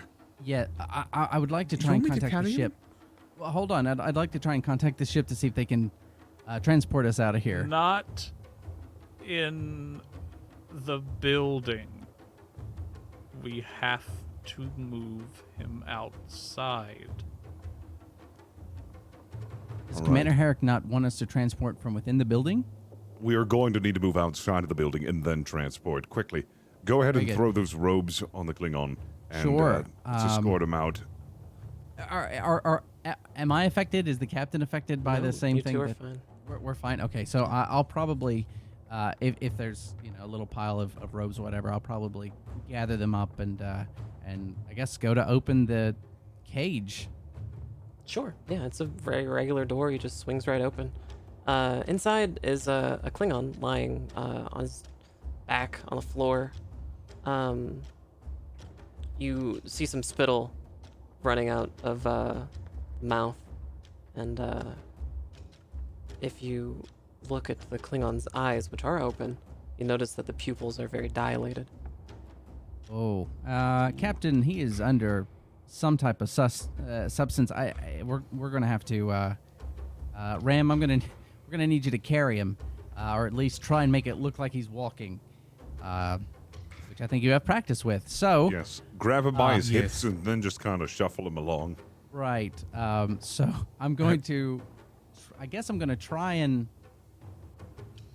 I think I'm gonna try and disrobe him as much as I can before putting the other stuff on. If he's a demon and the robes are left, maybe they'll think he magically disappeared. So I'm going to try and disrobe him and move him around until I get the other stuff on him. The Klingon is not available. He is out cold. Although his eyes are Okay. open, he responds to no external stimuli, and you have zero problem undressing him. Do you look through any of his pockets or anything? No, I wouldn't. No, I Shake him think down I for would. change. No, I definitely would just be trying to get everything off and then back on as fast as possible.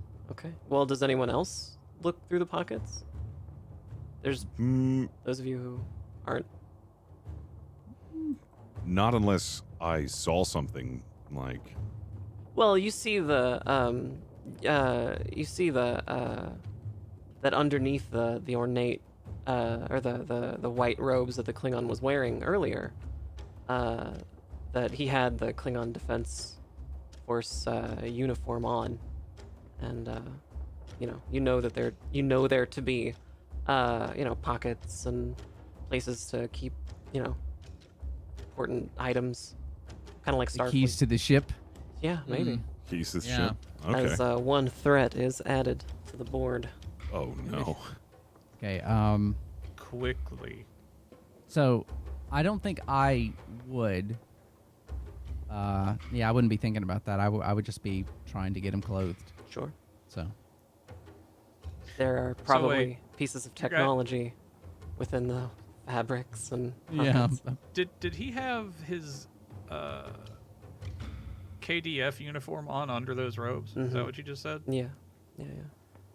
Well, then leave him in his uniform, you dummies, and just put the new robes on top of him. yeah. No, I'm not taking his clothes. I was just taking the white robes off. Oh. Oh, okay.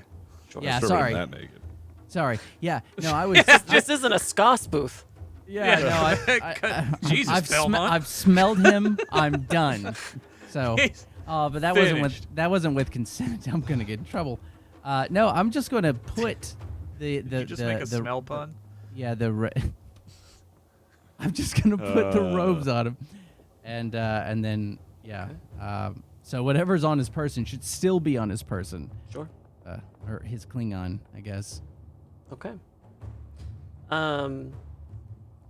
You can hear rustling outside of the building. I think we need to go. Ram, can you help me? I'll help best I can. I'm still helping Herrick here. Ram, if yeah. you do decide to pick up the Klingon, it would be no problem for you. The strength-wise, it would be quite easy. In fact, you could lift 4 or 5 Klingons. I'll switch. I'll help Herrick. I can do then- both. Okay, that's fine too. Right. Oh, I mean, if you feel better about it, if I let you carry one as well, if that makes you feel better. No, I just don't want your hands to be completely. Right. It's fine. It's fine. The rustling grows nearer. Lieutenant Ram, you're gonna pick up the Klingon then? Yep. Okay, I want to check. Yeah. I want to just. Like I one wanna- on each shoulder. Oh God. I'm gonna give you a roll here. It'll be a control and I'll say control and command roll, just as close to like a constitution, or maybe a fitness and command roll for you, Lieutenant Ram, with a complication of 2, since you're trying to juggle this bottle that you have in your hand as well. Yeah, I should have dropped that beforehand. Go ahead and make that roll. Ooh, partial success. Okay. Well, as you walk past Lieutenant Commander Belmont to get to the Klingon, you don't notice it, but the viscosity of the liquid inside of this bottle isn't something that you're used to. It's a little bit thinner than you expected, and some of it splashes out onto Lieutenant Commander Belmont's skin.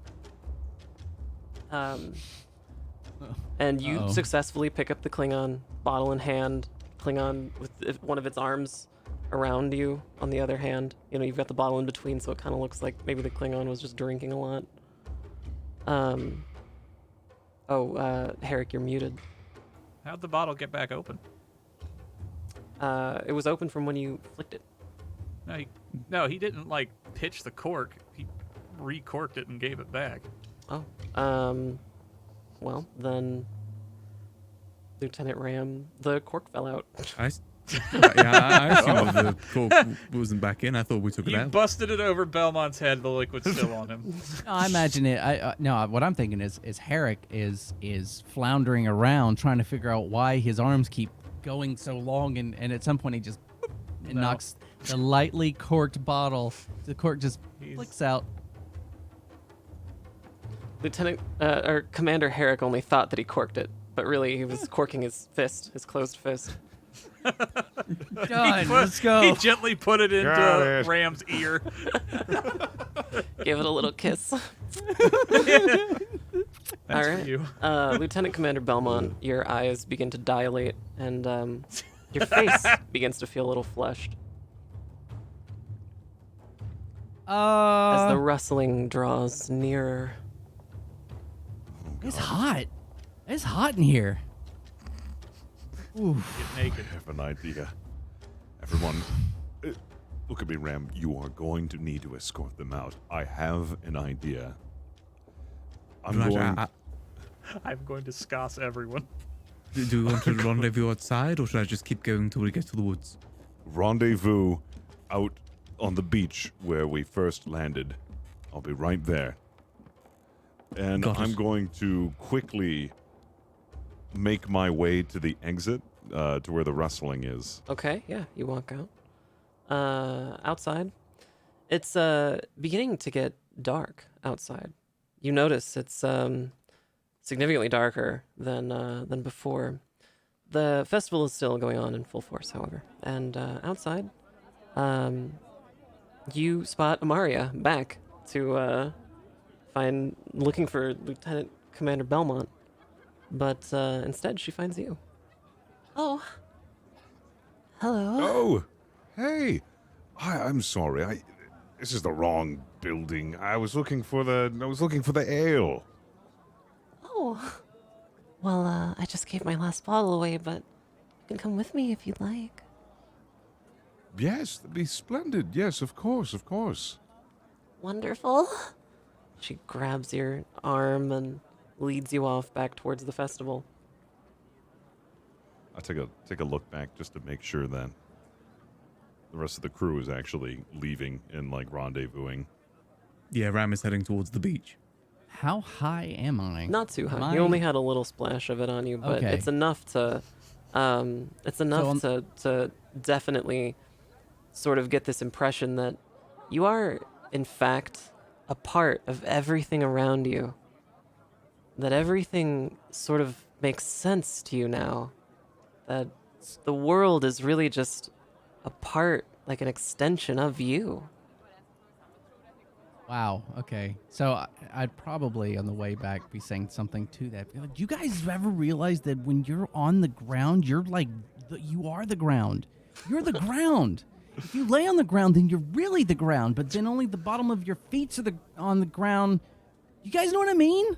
I could see Herrick just like nodding his head. Yeah. Who wants to listen to Sister Mary Elephant, man? Do I need to carry you as well? Yeah, well, no, like mean, the I water's the can. ground too, and how weird is that? The water's the ground. Under the water, carried. Who wants Waffle House? There's ground under the water.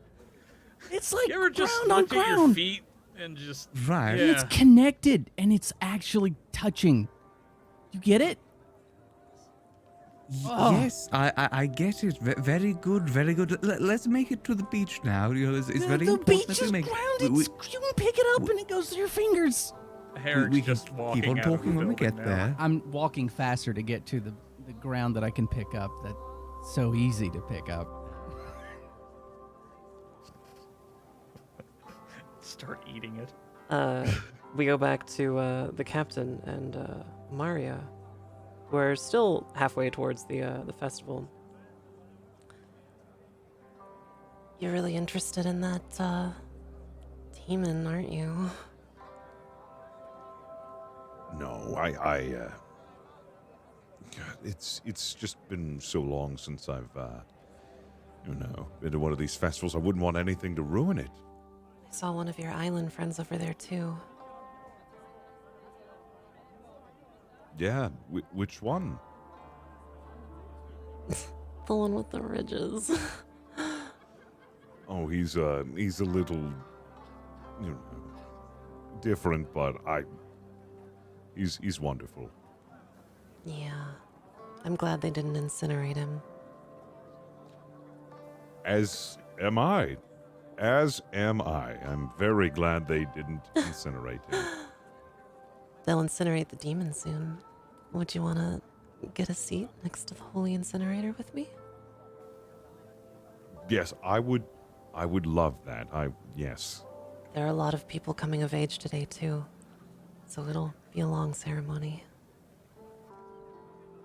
Well, I best grab some ale while I can then. You know, one of my friends works in the fields out there. She kind of gestures over to the west. She said she saw the shimmering light that brought the demon. She did. Yeah. Crazy, right? Very crazy. You wouldn't mind if I went to go ask her about it? Well, there's not much to tell. She was just working and saw the shimmering light. And then in the fields where she was working, the demon just appeared. It was speaking in tongues and she said it was horrible. I can only I can imagine. As I know. It's crazy. Gross. Where exactly In the fields. where are the fields? That way, to the west. Really? Huh. It's where we grow all the food. Interesting. Okay. Well, it's nothing for us to worry about now. We should remove our minds from it. Just enjoy the rest of the festival. Yeah. Would you like some ale? I would love some. Could you go and grab me some? Of course, I'll go grab 2 blooms. She bounces away. Lockstead's gonna book it. Aww. I ditched her, I know Gilbert. that was mean. I feel bad. What an asshole. I feel bad. First contact. What a wuss. All right, so Lockstead books it to where? Books it back to the beach to rendezvous with everyone. Okay, the beach is pretty far, so they haven't made it there yet at all. They're still just making their way out of the authority office. All right. So, will I be able to run into them? Yeah, regroup? you'd see them Sweet. pretty easily. They kind of stick out. Okay. Not gonna lie, I feel like a dick, but I have ascertained some information. To the west is actually where the Klingon landed. Over in the fields, we might be able to find the ship. If we head that way, we might get lucky, and we might be able to take it back up to the Lovelace. Yeah, we should go no touch trace. it. Herrick Yeah. pointedly looks at Captain Lockstead and goes, "What?" We're having a few issues here. No, you have to can understand. tell. Like, I'm becoming the planet, and if the ship's on the planet, then I'm the ship. Lockstead's going to take a long look at Belmont. You want to elaborate? No, it's simple. That's all. Okay. Oh, all right. I've had to stop him eating sand many a time. Well, Oh boy. He It's- kept eating so quickly. You can, if you have to. It's like I don't know. It's like an onion, right?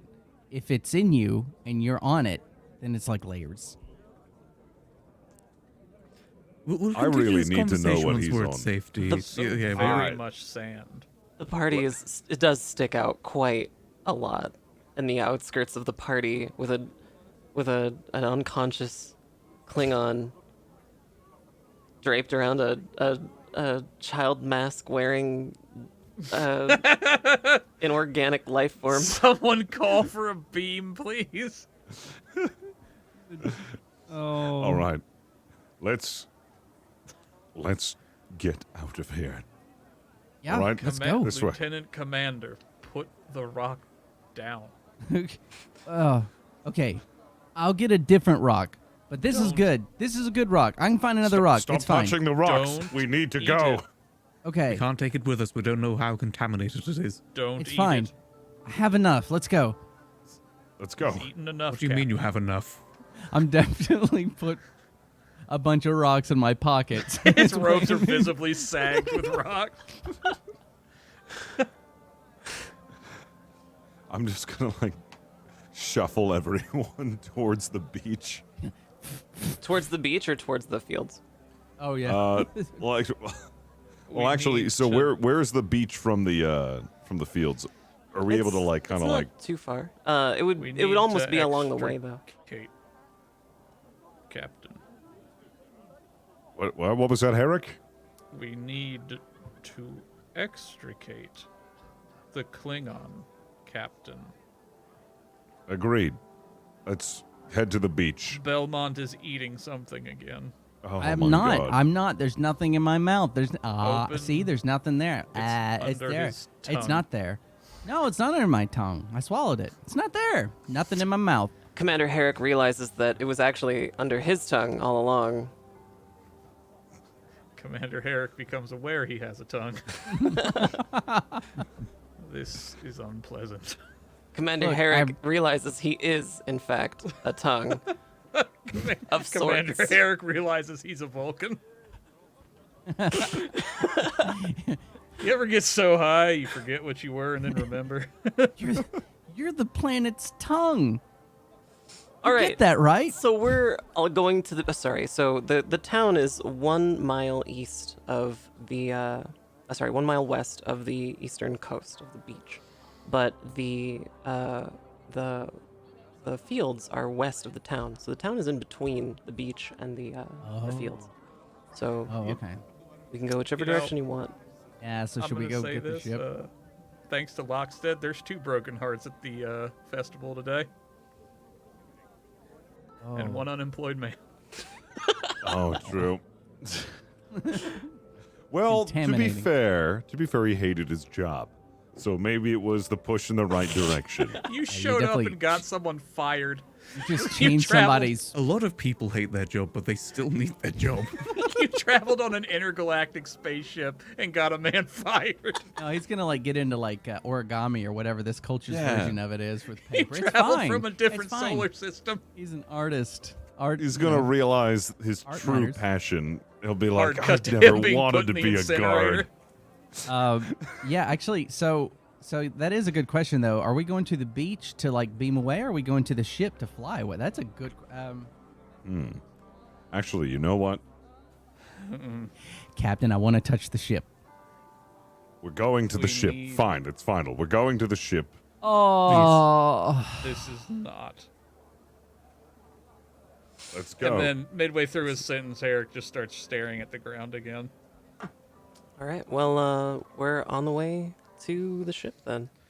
Let's see here. Are they far enough away that they don't see the town anymore? Are they like? The town is growing. It's growing smaller in the distance. The lights So, like, and noises of the could- town are fading. Could Herrick beep his communicator? You could, yeah, absolutely. All right, Herrick will. Let's see. Lovelace. Commander Herrick. No, that is me. Yes, Commander Herrick.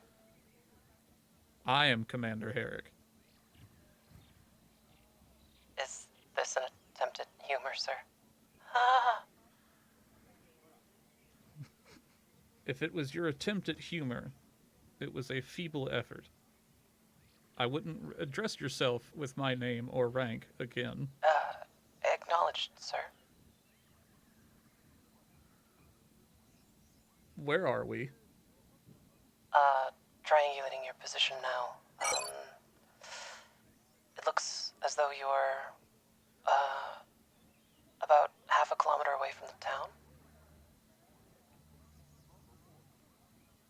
Can you look for energy signatures that would match a Klingon vessel near our location? We've been searching, but, we haven't found any signatures of a Klingon vessel.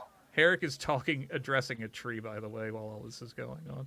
It's possible the vessel is cloaked, but we can't find any Klingon vessel at the present moment, sir. Captain, Yes. they don't know where it is. Okay. We can't leave it here. The fields are within viewing distance of it. You can start to see agricultural fields in front of you. The light If they can't- is dimming. It's becoming dusk. If they can't find it, then we're going to need to find it. It is imperative that we leave on that ship. We cannot leave it behind. Did they mention? Well, okay. Captain, It's hard when you're high. Yes? we should talk to them from Lovelace, the Klingons.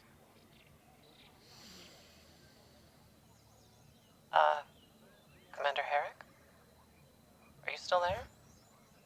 You are not Commander Herrick. I understand that, sir. Let's see if they're okay. Are they okay? At that moment, the captain's comm badge goes off. Yes, come in. This is Ensign Gregory. I've got a very worried security personnel here who is under the impression that maybe Commander Herrick is not well. Is he with you? Herrick is currently tripping balls. Don't worry about it. I'm old glad that's Earth going on an saying, official report "Don't." somewhere. It's an old Earth saying. You can say it. We can do that? Oh my I god. haven't. No, we fallen can't. anywhere. I'm gonna go replicate some stuff. No.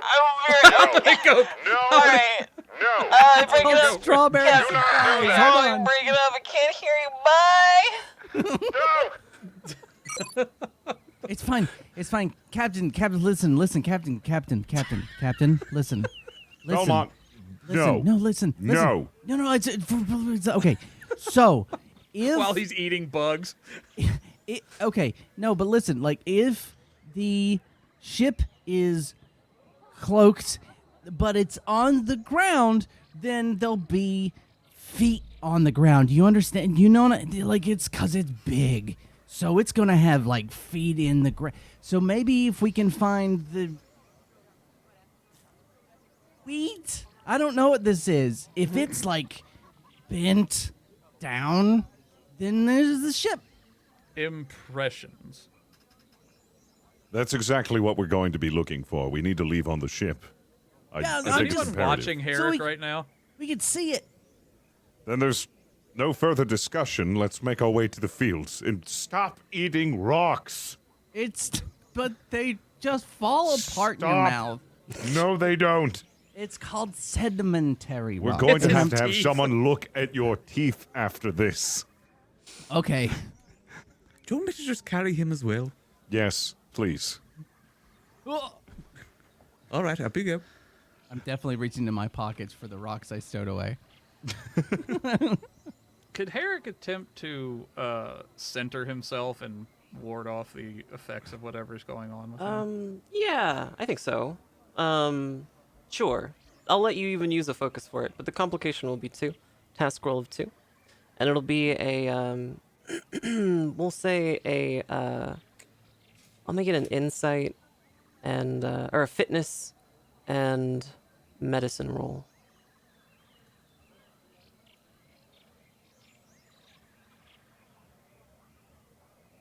Focus used.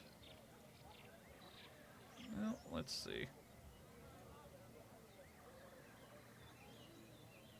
Okay, that's a good success. Do you want to describe the process? While Lieutenant Commander Belmont and Captain Lockstead are trying to pull rocks out of Lieutenant Commander Belmont's mouth like a dog that's gotten in the trash, Herrick just sits down and steadies his back. Belmont's having a hard time down there. Sets his back against the trunk of a tree and just sort of, takes a deep breath in and just slowly exhales and just does that for a minute or two before he opens his eyes and feels very much more like himself again. Sure. You still feel the effects, but they're more observational than effectual. So the party has made its way to these fields, and you are in the middle of these fields when you make a insight and engineering roll with a complication of 2. I'll have this done first for Lieutenant Ram, who is probably the most adept right now at seeing things, since you can see in the dark. Your complication will be That is 1, true. actually. Your complication is just 1. And that was Insight and insight and con? engineering. Engineering. Okay, it's a partial Ooh. success. As you're moving, you've got the Klingon and over here slung over your arm, and you're walking towards down this road. You look and you notice that some of the trees appear to be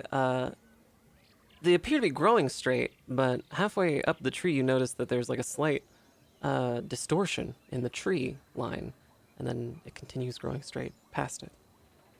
But it only happens for an instant before everything looks normal again. And it's sort of in the direction of this one great field of just soil and some tall grass behind it.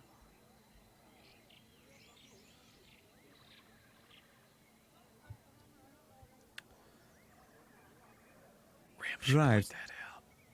Yes. Did anyone else see that? The tree line? No. No. See what? Just a little bit of a shimmer? Something didn't seem right there. That could be it. Let's. What direction was it? Let's head that way. Over in that way. All right. Well, let's get on going, and I'll just Herrick- kind of like put my hands out in front, so just Would kind of Herrick like be looking able around. to get Lieutenant Commander Belmont's tricorder from him, or is he holding on to that thing like a crackhead taking apart a radio? It's up to you. I can tell you, I have no interest in that tricorder at all. I've already eaten it. No, no. I've been rambling the whole time, so I don't even. I'm taking it like, apart. I've done that thing where I've got to that. It's like, well, but if a ship's in space and like a ship in the water, so space is water. You know, like and I'm not looking for any response from anybody. Oh, I'm just boy. going down that line. So no. Boy, chat, do you want Herrick to try to mind meld Belmont to turn him back to normal? Oh, that's gonna have a very high complication for an inebriated Vulcan. I'd love to see that go wrong. I've deleted Oh Belmont. no. So the party's making its way towards the tree line. Yeah. Am I being carried or am I walking? Because I wasn't. I think you're walking under your own power. Okay, right. So Slowly. I think at the point that Ram mentioned that the ship was in a direction, I'm sprinting with my hands out because I don't want to touch it. So I'm just Okay. as fast as I can go. All right. You're booking it towards this wide open dirt field with the tall grass and the tree line in the distance. As you do this, you, Lieutenant Commander Belmont, are thoroughly unaware of the large indentations in the ground, much larger than any sort of natural tilling would probably want to produce. About the size of a school bus, but only about as deep as about a foot into the soil. There are two of them, spaced a good city, half a city block apart. And you manage to run right underneath the cloaked Klingon bird of prey towards the tall grass. Wait, so do I run between the feet? You run between the feet. Okay, so yeah, then the whole time I'm like, where is it? Where is it? And I'm just gonna keep running until I get to the tree line, I'm assuming. Yeah. And then once there, I'm going to go, nope, and then turn around and come back, probably in the same path. Like there's no logic to my running. I just 180 and then run right back towards the group walking. Lieutenant Ram and Commander Herrick, Captain Lux, that are all pretty close to you at this point, and you all three notice these big indentations. Well, we found it. What? We found it. It's right here. Come here. Stop running around. It's right here. And then I'm definitely gonna. Oh, it is the ground. And I'm gonna like put one hand on the ground and one on the invisible and just sit there for a minute, close my eyes, and that's where I'm gonna be for a bit. Oh my goodness. Um. Okay. Yeah. What's our next course of action, Captain? We don't know where the key is, do we? We haven't checked. Well, his you have pockets, you have have we? a chief engineer with you who might be able to get in. Oh no. Hey, you don't know how apt I am right now. So, Belmont? Like gesture towards the bird of prey. Yes, it is here. What? Could you help us get in? Inside? Yes. Yes. Yes. Yes. I've read up. There are panels. I've read up. There's also there's a clicky device. There's a button. It'll open it. Usually there's a button. It might be the Klingon's button. Maybe. But there are panels, and I'm gonna start like feeling around the feet. Nice. So, you're looking for the access panel. Give me a roll if you can. It'll be a insight and engineering roll with a complication of 3 and a task roll of 2. But I'll let you use a focus. Oh God. Do I have anything that I can use for that? How do you use focuses? It's one of your like your listed focuses, experimental technology and all that. Yeah, I don't know if I Ship systems, Oh holodecks, yeah, I've got experiment. replicators. Yeah, shipboard tactical systems, escape and avoidance, alien. Yeah. It's reasonable that you would know where access Yeah. panels on a Klingon bird Right. of Is prey. there anything that I can? Klingon bird of use preys that- have been around at this point for like 100 years. It's pretty standard textbook Starfleet knowledge to know kind of like where the important stuff is on them. Okay. But on the page itself, is there something that I would click for the focus itself to? Oh yeah, where it use says or- dice roller, there's focus use, there's a no and yes. Oh, Yeah, thank yeah, you. yeah. Okay, so here we go. Oh, Oh, wow, shit. that's a fantastic success.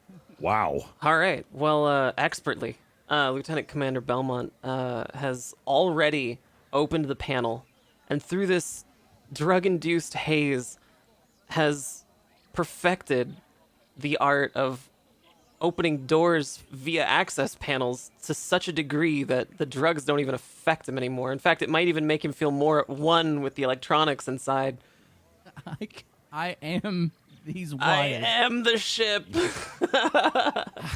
I'm becoming one. At that moment, you hear a disruptor click and charge, and we're gonna reduce one threat from the board from 2 down to 1. As a figure steps out from the tall grass. Where is it? Here we go.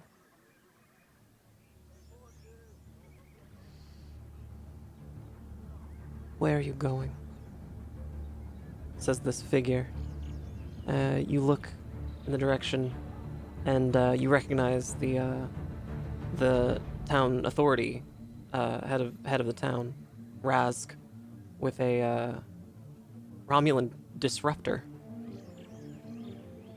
pistol, Oh, charged and aimed at the party.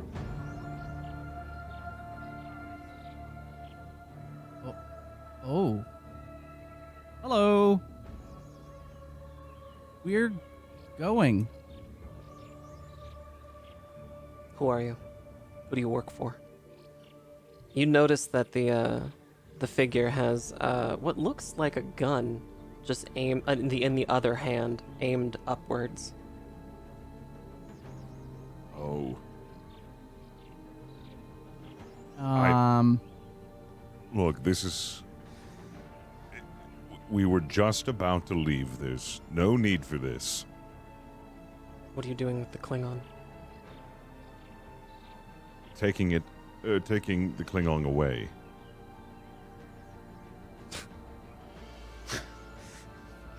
Who are you? Are you Starfleet? The figure walks a little closer, but carefully. We are Starfleet. We are making our way off this planet right now. No, you're not. If I pull this trigger, and the man motions to the gun that's pointed up, it shoots off one of their rudimentary flares. That whole crowd will be here. They'll put you in the incinerator. What do you want? Well, I want anything you brought with you. Starfleet, Federation technology. Whatever you have, I want it. And you'll become my captives.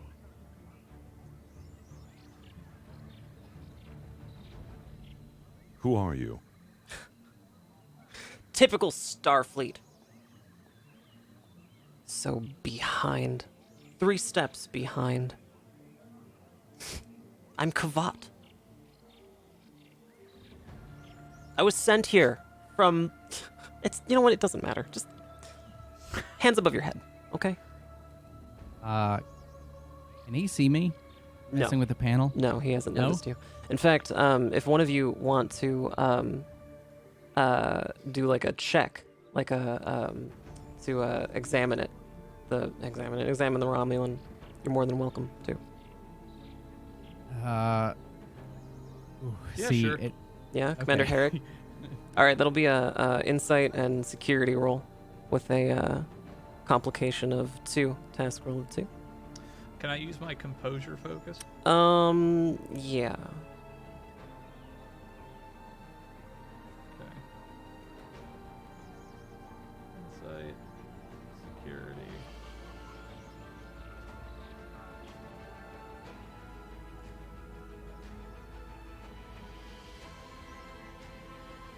Oh, wow. Okay, that's great. I've inspected the hell out of him. It's a full success. So not only do you notice that this figure is looks like Rosk, but is wearing different clothes and moves a little differently. But you also are aware that the ridges on the forehead are a little bit askew, like not quite, like they were done in a hurry. And this figure is not exactly steady. And if you were close enough to see his eyes, you may suspect that they would be dilated.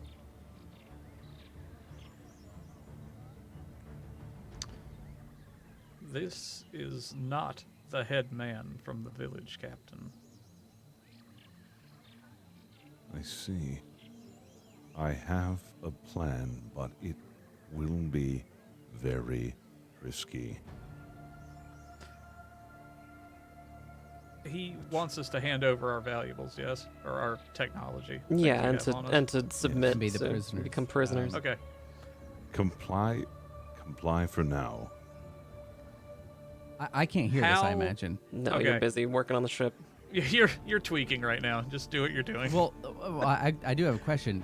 You're Am I stealing the aware of video. what? I mean, I can hear him talking, right? Like, Yeah. Or am I completely unaware of the situation? Because I would say that you're aware that maybe they're talking to somebody, but you don't understand the implications of it. You're busy working on the ship. okay. So, I'm, forgive the expression, spitballing here. Would Ram have the pressurization to spit that algae directly onto his face? That's Oh what I was my thinking. Not only would God. Ram have the ability to do it, but given the computerized His neck pneumatic frills would unfurl. processors, given Lieutenant Ram's unique physiology, it would not only be possible, but it would be awesome. Take the shot, Ram. Okay, so yeah. What's up, Captain? What's your idea? Just stop right there and then Ram. Are you talking amongst each other? Just let me grab my crew's things. We killed and replaced the head of this town. We can do the same to you. I understand. I You're understand. going to replace our town? Not. Hands above your heads! Do you want our things? Yes. Well, then we have to get them. Ram, do you want to take that shot? Ram would slowly start to put his hands above his head and then Yeah? Pocket sand! I don't even need a roll from you because it's that awesome. Yes! You hit the Romulan spy directly in the face, like something out of Jurassic Park. The Romulan is so disoriented from this that he just falls over back on his back. And he's just motionless down there. He's out. Herrick is going to scurry over and remove and yank the disruptor from him. Okay, it's yours. You And now have a also disruptor. and also kick away the flare gun. Sure. At this time, the door to the Klingon vessel hisses open. It's kind of a loud hiss, and I did it! I did it! You did. Captain, I did it! I did it! And I'm gonna run. I did it! And I'm gonna run right up the ramp or whatever into I did it! as you're running up the ramp, you trip over a dead Klingon.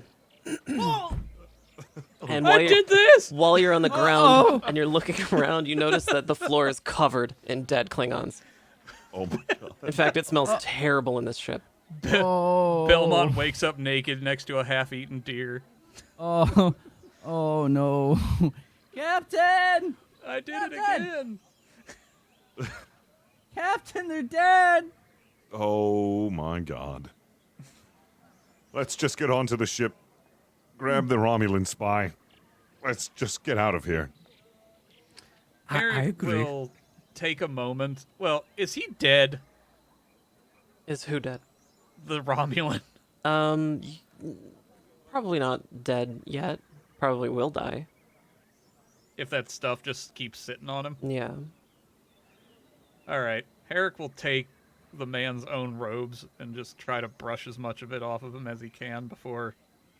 Are there, like, any sashes on the man? Like, does he have, like, a belt or anything? Yeah, there's a little closure, belt closure. All right. Well, he'll use that to bind his hands as best as he can. Sure. And then, you know... Ram, I will need your assistance moving this man. Oh, sure thing. That's nothing.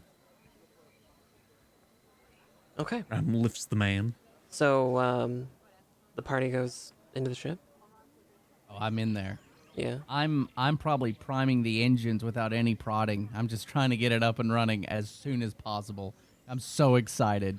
We can put some of the planet into the space. And so I'm just trying to turn everything on. Ram would probably be the best suited to fly this ship. Probably would. In fact, during simulations, Lieutenant Ram, you've flown many birds of prey in a simulated environment. You feel like this is kind of child's play. You know where everything is on the ship. It's all in Klingon, but you know, you could do it easily. As everybody's like on the ship though, Captain Lockstead is walking up towards the entry port to the ship, right? When Yep. from out of the tall grass, Oh, god damn it. Oh no! Maria finds her way Oh, I was Just hoping as- it'd be the guard. just as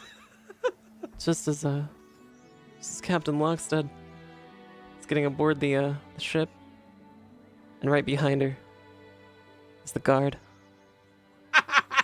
They're holding hands, One if by land, two if by me. and they're looking at you with these broad smiles on their faces. Are you going to destroy the demons in hell? The Doom soundtrack kicks in. The sexy alternate ending to E.T. This is such a sacrifice. A single tear falls down my cheek, and I just nod. Yes. Herrick is thoroughly over this. The guard, the ex-guard, puts a hand on your shoulder, just kind of gives you a little head nod. We're gonna miss you. Smell you later. Anyway, I back think to the I'd Ska actually say Festival. that. Pick it up, pick it up, pick it up. You're so brave. And they both kind of like reach in for an embrace. I just I'll embrace them back. Belmont fires the main disruptor by accident and destroys the town. Lieutenant Ram manages to turn the ship on, and there's a loud like low kind of honk noise Oh no, geese. as the ship's engines whir to life. Farewell. Goodbye. Smell you later.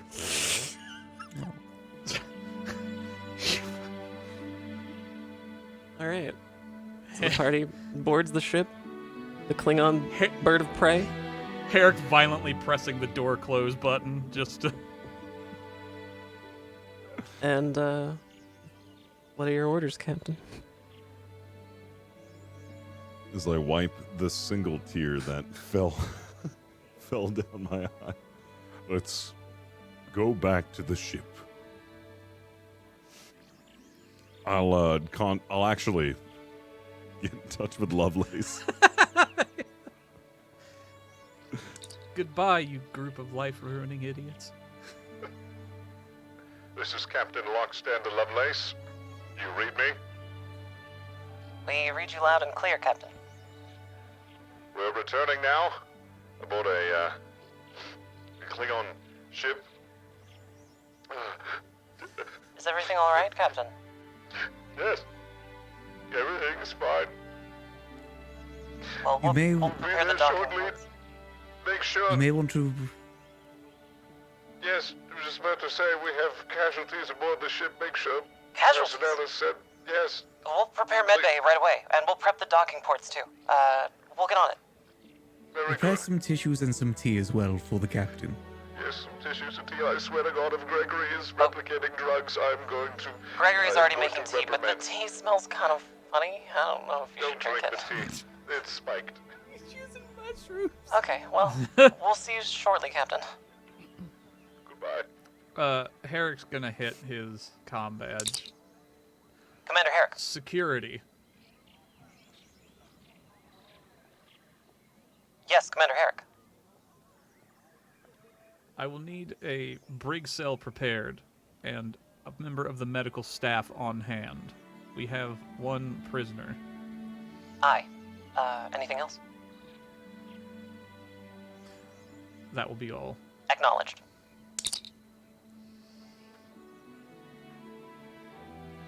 Captain, Oh, go ahead. I suggest once we return to orbit with the Lovelace, we contact Starfleet Command immediately and speak to the Klingon ambassador.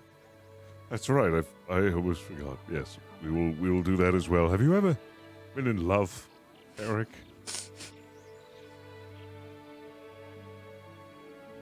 No, Captain. As And I do not believe you are either. It's a beautiful thing. as the crew flies away in the ship full of dead Klingons. In the see the cloaked town. the cloaked Klingon, a bird of prey with all the dead Klingons inside. You fly over the town and see a large building with black smoke pouring out of it and a long line of elderly people. People with who've been injured in some way. Walking cheerfully into the We're going to large heaven. building. It's like the Sneeches. Oh, I wish I was one of them. Oh my God. That's I believe beautiful. you almost were Lieutenant Commander. As the glow of the holy incinerator fades into the distance, the stars become more apparent. The sun, the red, beautiful sun, Einar Prime, grows bigger in the distance, and you manage to dock safely with the ship, with the Lovelace. It's half an hour since you've boarded the vessel. You've all been examined at medbay. Any kinds of effects have been worn off through hyposprays or just through time. Face is corrected. Lieutenant Commander Belmont came close to death. He was gonna die from a deadly neurotoxin, and now you're fine. I've got a lot so- of rocks in my stomach. Everyone is back aboard the Lovelace on the bridge. Yep, everybody's back on the bridge. Everybody's back on the bridge. Well, Captain, it's an interesting culture that they have there. Yeah, I could have gone without seeing the incineration process. Kind of killed it at the end. Yeah, I mean, on reflection, that does seem a little archaic to just kill their elderly, but it's their society, so. I guess so. Yeah. Well, Not in our place to say, really. yes. Well, we've done our job. We successfully rescued the Klingon, the ship, and we've captured a spy. I'd say, all in all, it was a successful mission. I just wish... I just wish Gregory would listen to me for once, and if not, replicated all those drugs, because I think I had some of that tea, and I feel very weird. Oh. You want me to contact medical? No, I'm just gonna let this ride out for a bit, see how we do. Aye, Captain. Incoming message from Medbay. Patch it through. Captain, About said that. the Klingon. It couldn't be helped.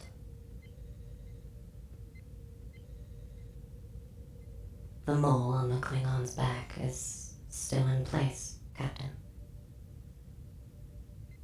What? Below its third shoulder blade. I see. It is well, resting. Should be fine. Very good.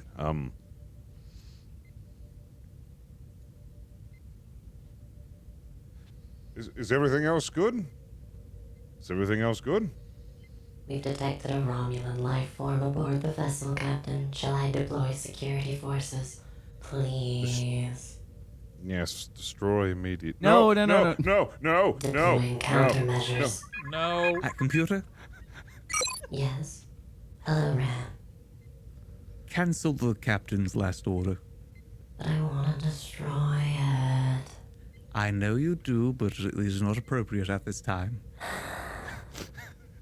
Maybe next Sending time. down automated security defense forces. Thank you, computer. You're welcome, Ram. I was close. Herrick makes a quiet note that Ram should not have more authority over the computer than the captain does, but decides to let it slide this time. Captain, you may want to go lie down for a little bit, maybe. Maybe check in with Medbay to make sure everything's all right. I am lying down. He's just laying on the floor of the bridge. I'm not. Right. How about you go to Medbay, maybe take a little nap, and you can dream of, what was it called, Skas? Skasing? Yes. Before I do that, Herrick, Captain. it's imperative that you find out who else has had this tea. Make sure Gregory doesn't. That's really cool. Make sure Gregory doesn't replicate any more of it.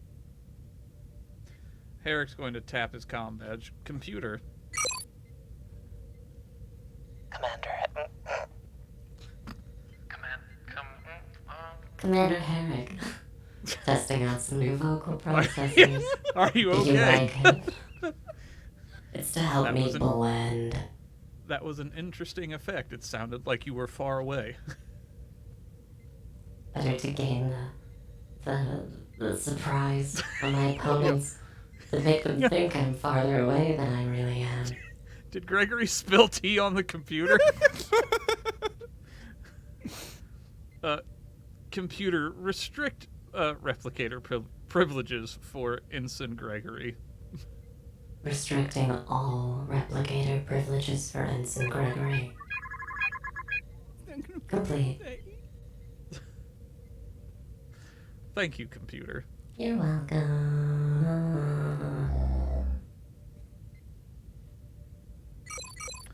At this point, Herrick doesn't even care. All right. Is there any? Is there any? no, the voice is back. Is there any anything you'd like to do before you continue on your voyage, Captain Lockstead or anybody in the crew? I think still gonna fix Lockstead is. Oh, good. I'm sorry. He's just still.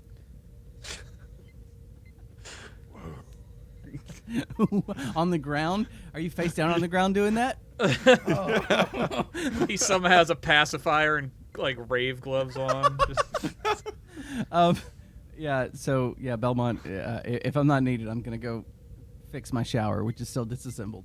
Back to the shower. Have you taken apart any of the parts from the Klingon showers? Maybe improve the sonic shower? Oh my God! Absolutely. The Klingon 100%. ship is in tow. You have it. Yeah, I'm definitely pulling stuff out.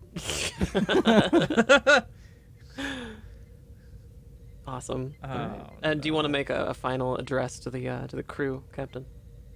Yes. Okay. I'd like to. Is it possible to do it like while I'm on the ground? Yeah, absolutely. Attention, crew!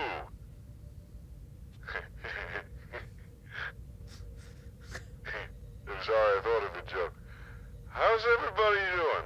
Help yourself to the tea that Ensign Gregory is made. It's really good. Okay. Bye. Ensign Gregory, somewhere within the bowels of the Lovelace, has suddenly become the most popular crewman aboard the Lovelace and owes it all to you, Captain. Oh, no. Things are Herrick will looking make up for Ensign Gregory. Herrick will make a secondary call to security to confiscate the tea. They can't hear you. They're chairs now. The tea has them. Sure.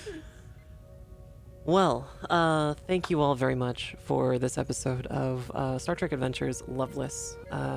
If you're listening to the show on podcasting apps such as Spotify or Stitcher, know that we record this show live every Tuesday at 3 p.m. Pacific, only on twitch.tv/fablescraps. You can catch our VODs on our YouTube channel. We have a Discord community as well, a Twitter where we post going live notifications, and live viewers are able to affect the show in meaningful ways through the cunning deployment of funds in exchange for threat and momentum. It's been wonderful. We're gonna go around and just introduce everybody one more time, starting with Fist of the Walrus, Captain Lockstead. Hello, I'm Fist of the Walrus. I'm a roleplay streamer here on Twitch, and it's a really fun episode. I didn't think I would be smelling people and then getting very attached to the people that I smelt, but it was a really fun episode. Awesome. Lock the Raven. That's me. I had a good time. You can catch me on Twitch and Twitter at Lock the Raven. And also, on Fridays, back here at Fable Scraps. For our other show called Doomlore, a Warhammer 40k story. I know you needed to have it at least once, so I gave it to you. Aaron Black, Lieutenant Commander Belmont. Yes, I'm Aaron Black. I'm an author. I wrote a cyberpunk detective mystery book, and if you'd like to know more about that, you can find me over on Twitter at Aaron B. Writes. But other than that, this episode was glorious from start to finish. But yet I have to stress the details of the story itself were phenomenal, absolutely phenomenal. You know you should be commended. Thank you. The whole time it was just a joy. Oh, so that's really sweet. thank you. Thanks. Next up is Enovan, Lieutenant Ram. Hello there. I'm Enovan. I'm a streamer here on twitch.tv. I typically stream roleplay games, VR games, and some variety games sometimes. Awesome. And that you can find my stuff on Twitter and Twitch at Enovan. That's spelled Enevun. And also, I have a blanket that I'm very cozy with. Aww. Oh, quit babying him. He's a sweet British boy. Tuck him in. My name is Nicotine. I'm the DM for Star Trek Adventures Lovelace. I also have my own Twitch channel. It's twitch.tv/Nicotine, where I do a lot of roleplay. And I'm getting into VTuber stuff, which is super fun. So, thanks again. We'll be back next week for another episode of Star Trek Adventures Lovelace. Have a fantastic night, everyone. And big thank you Bye. to all of the viewers and subscribers and bit givers and donators and all those lovely people. Bye, everybody. See you later. Bye.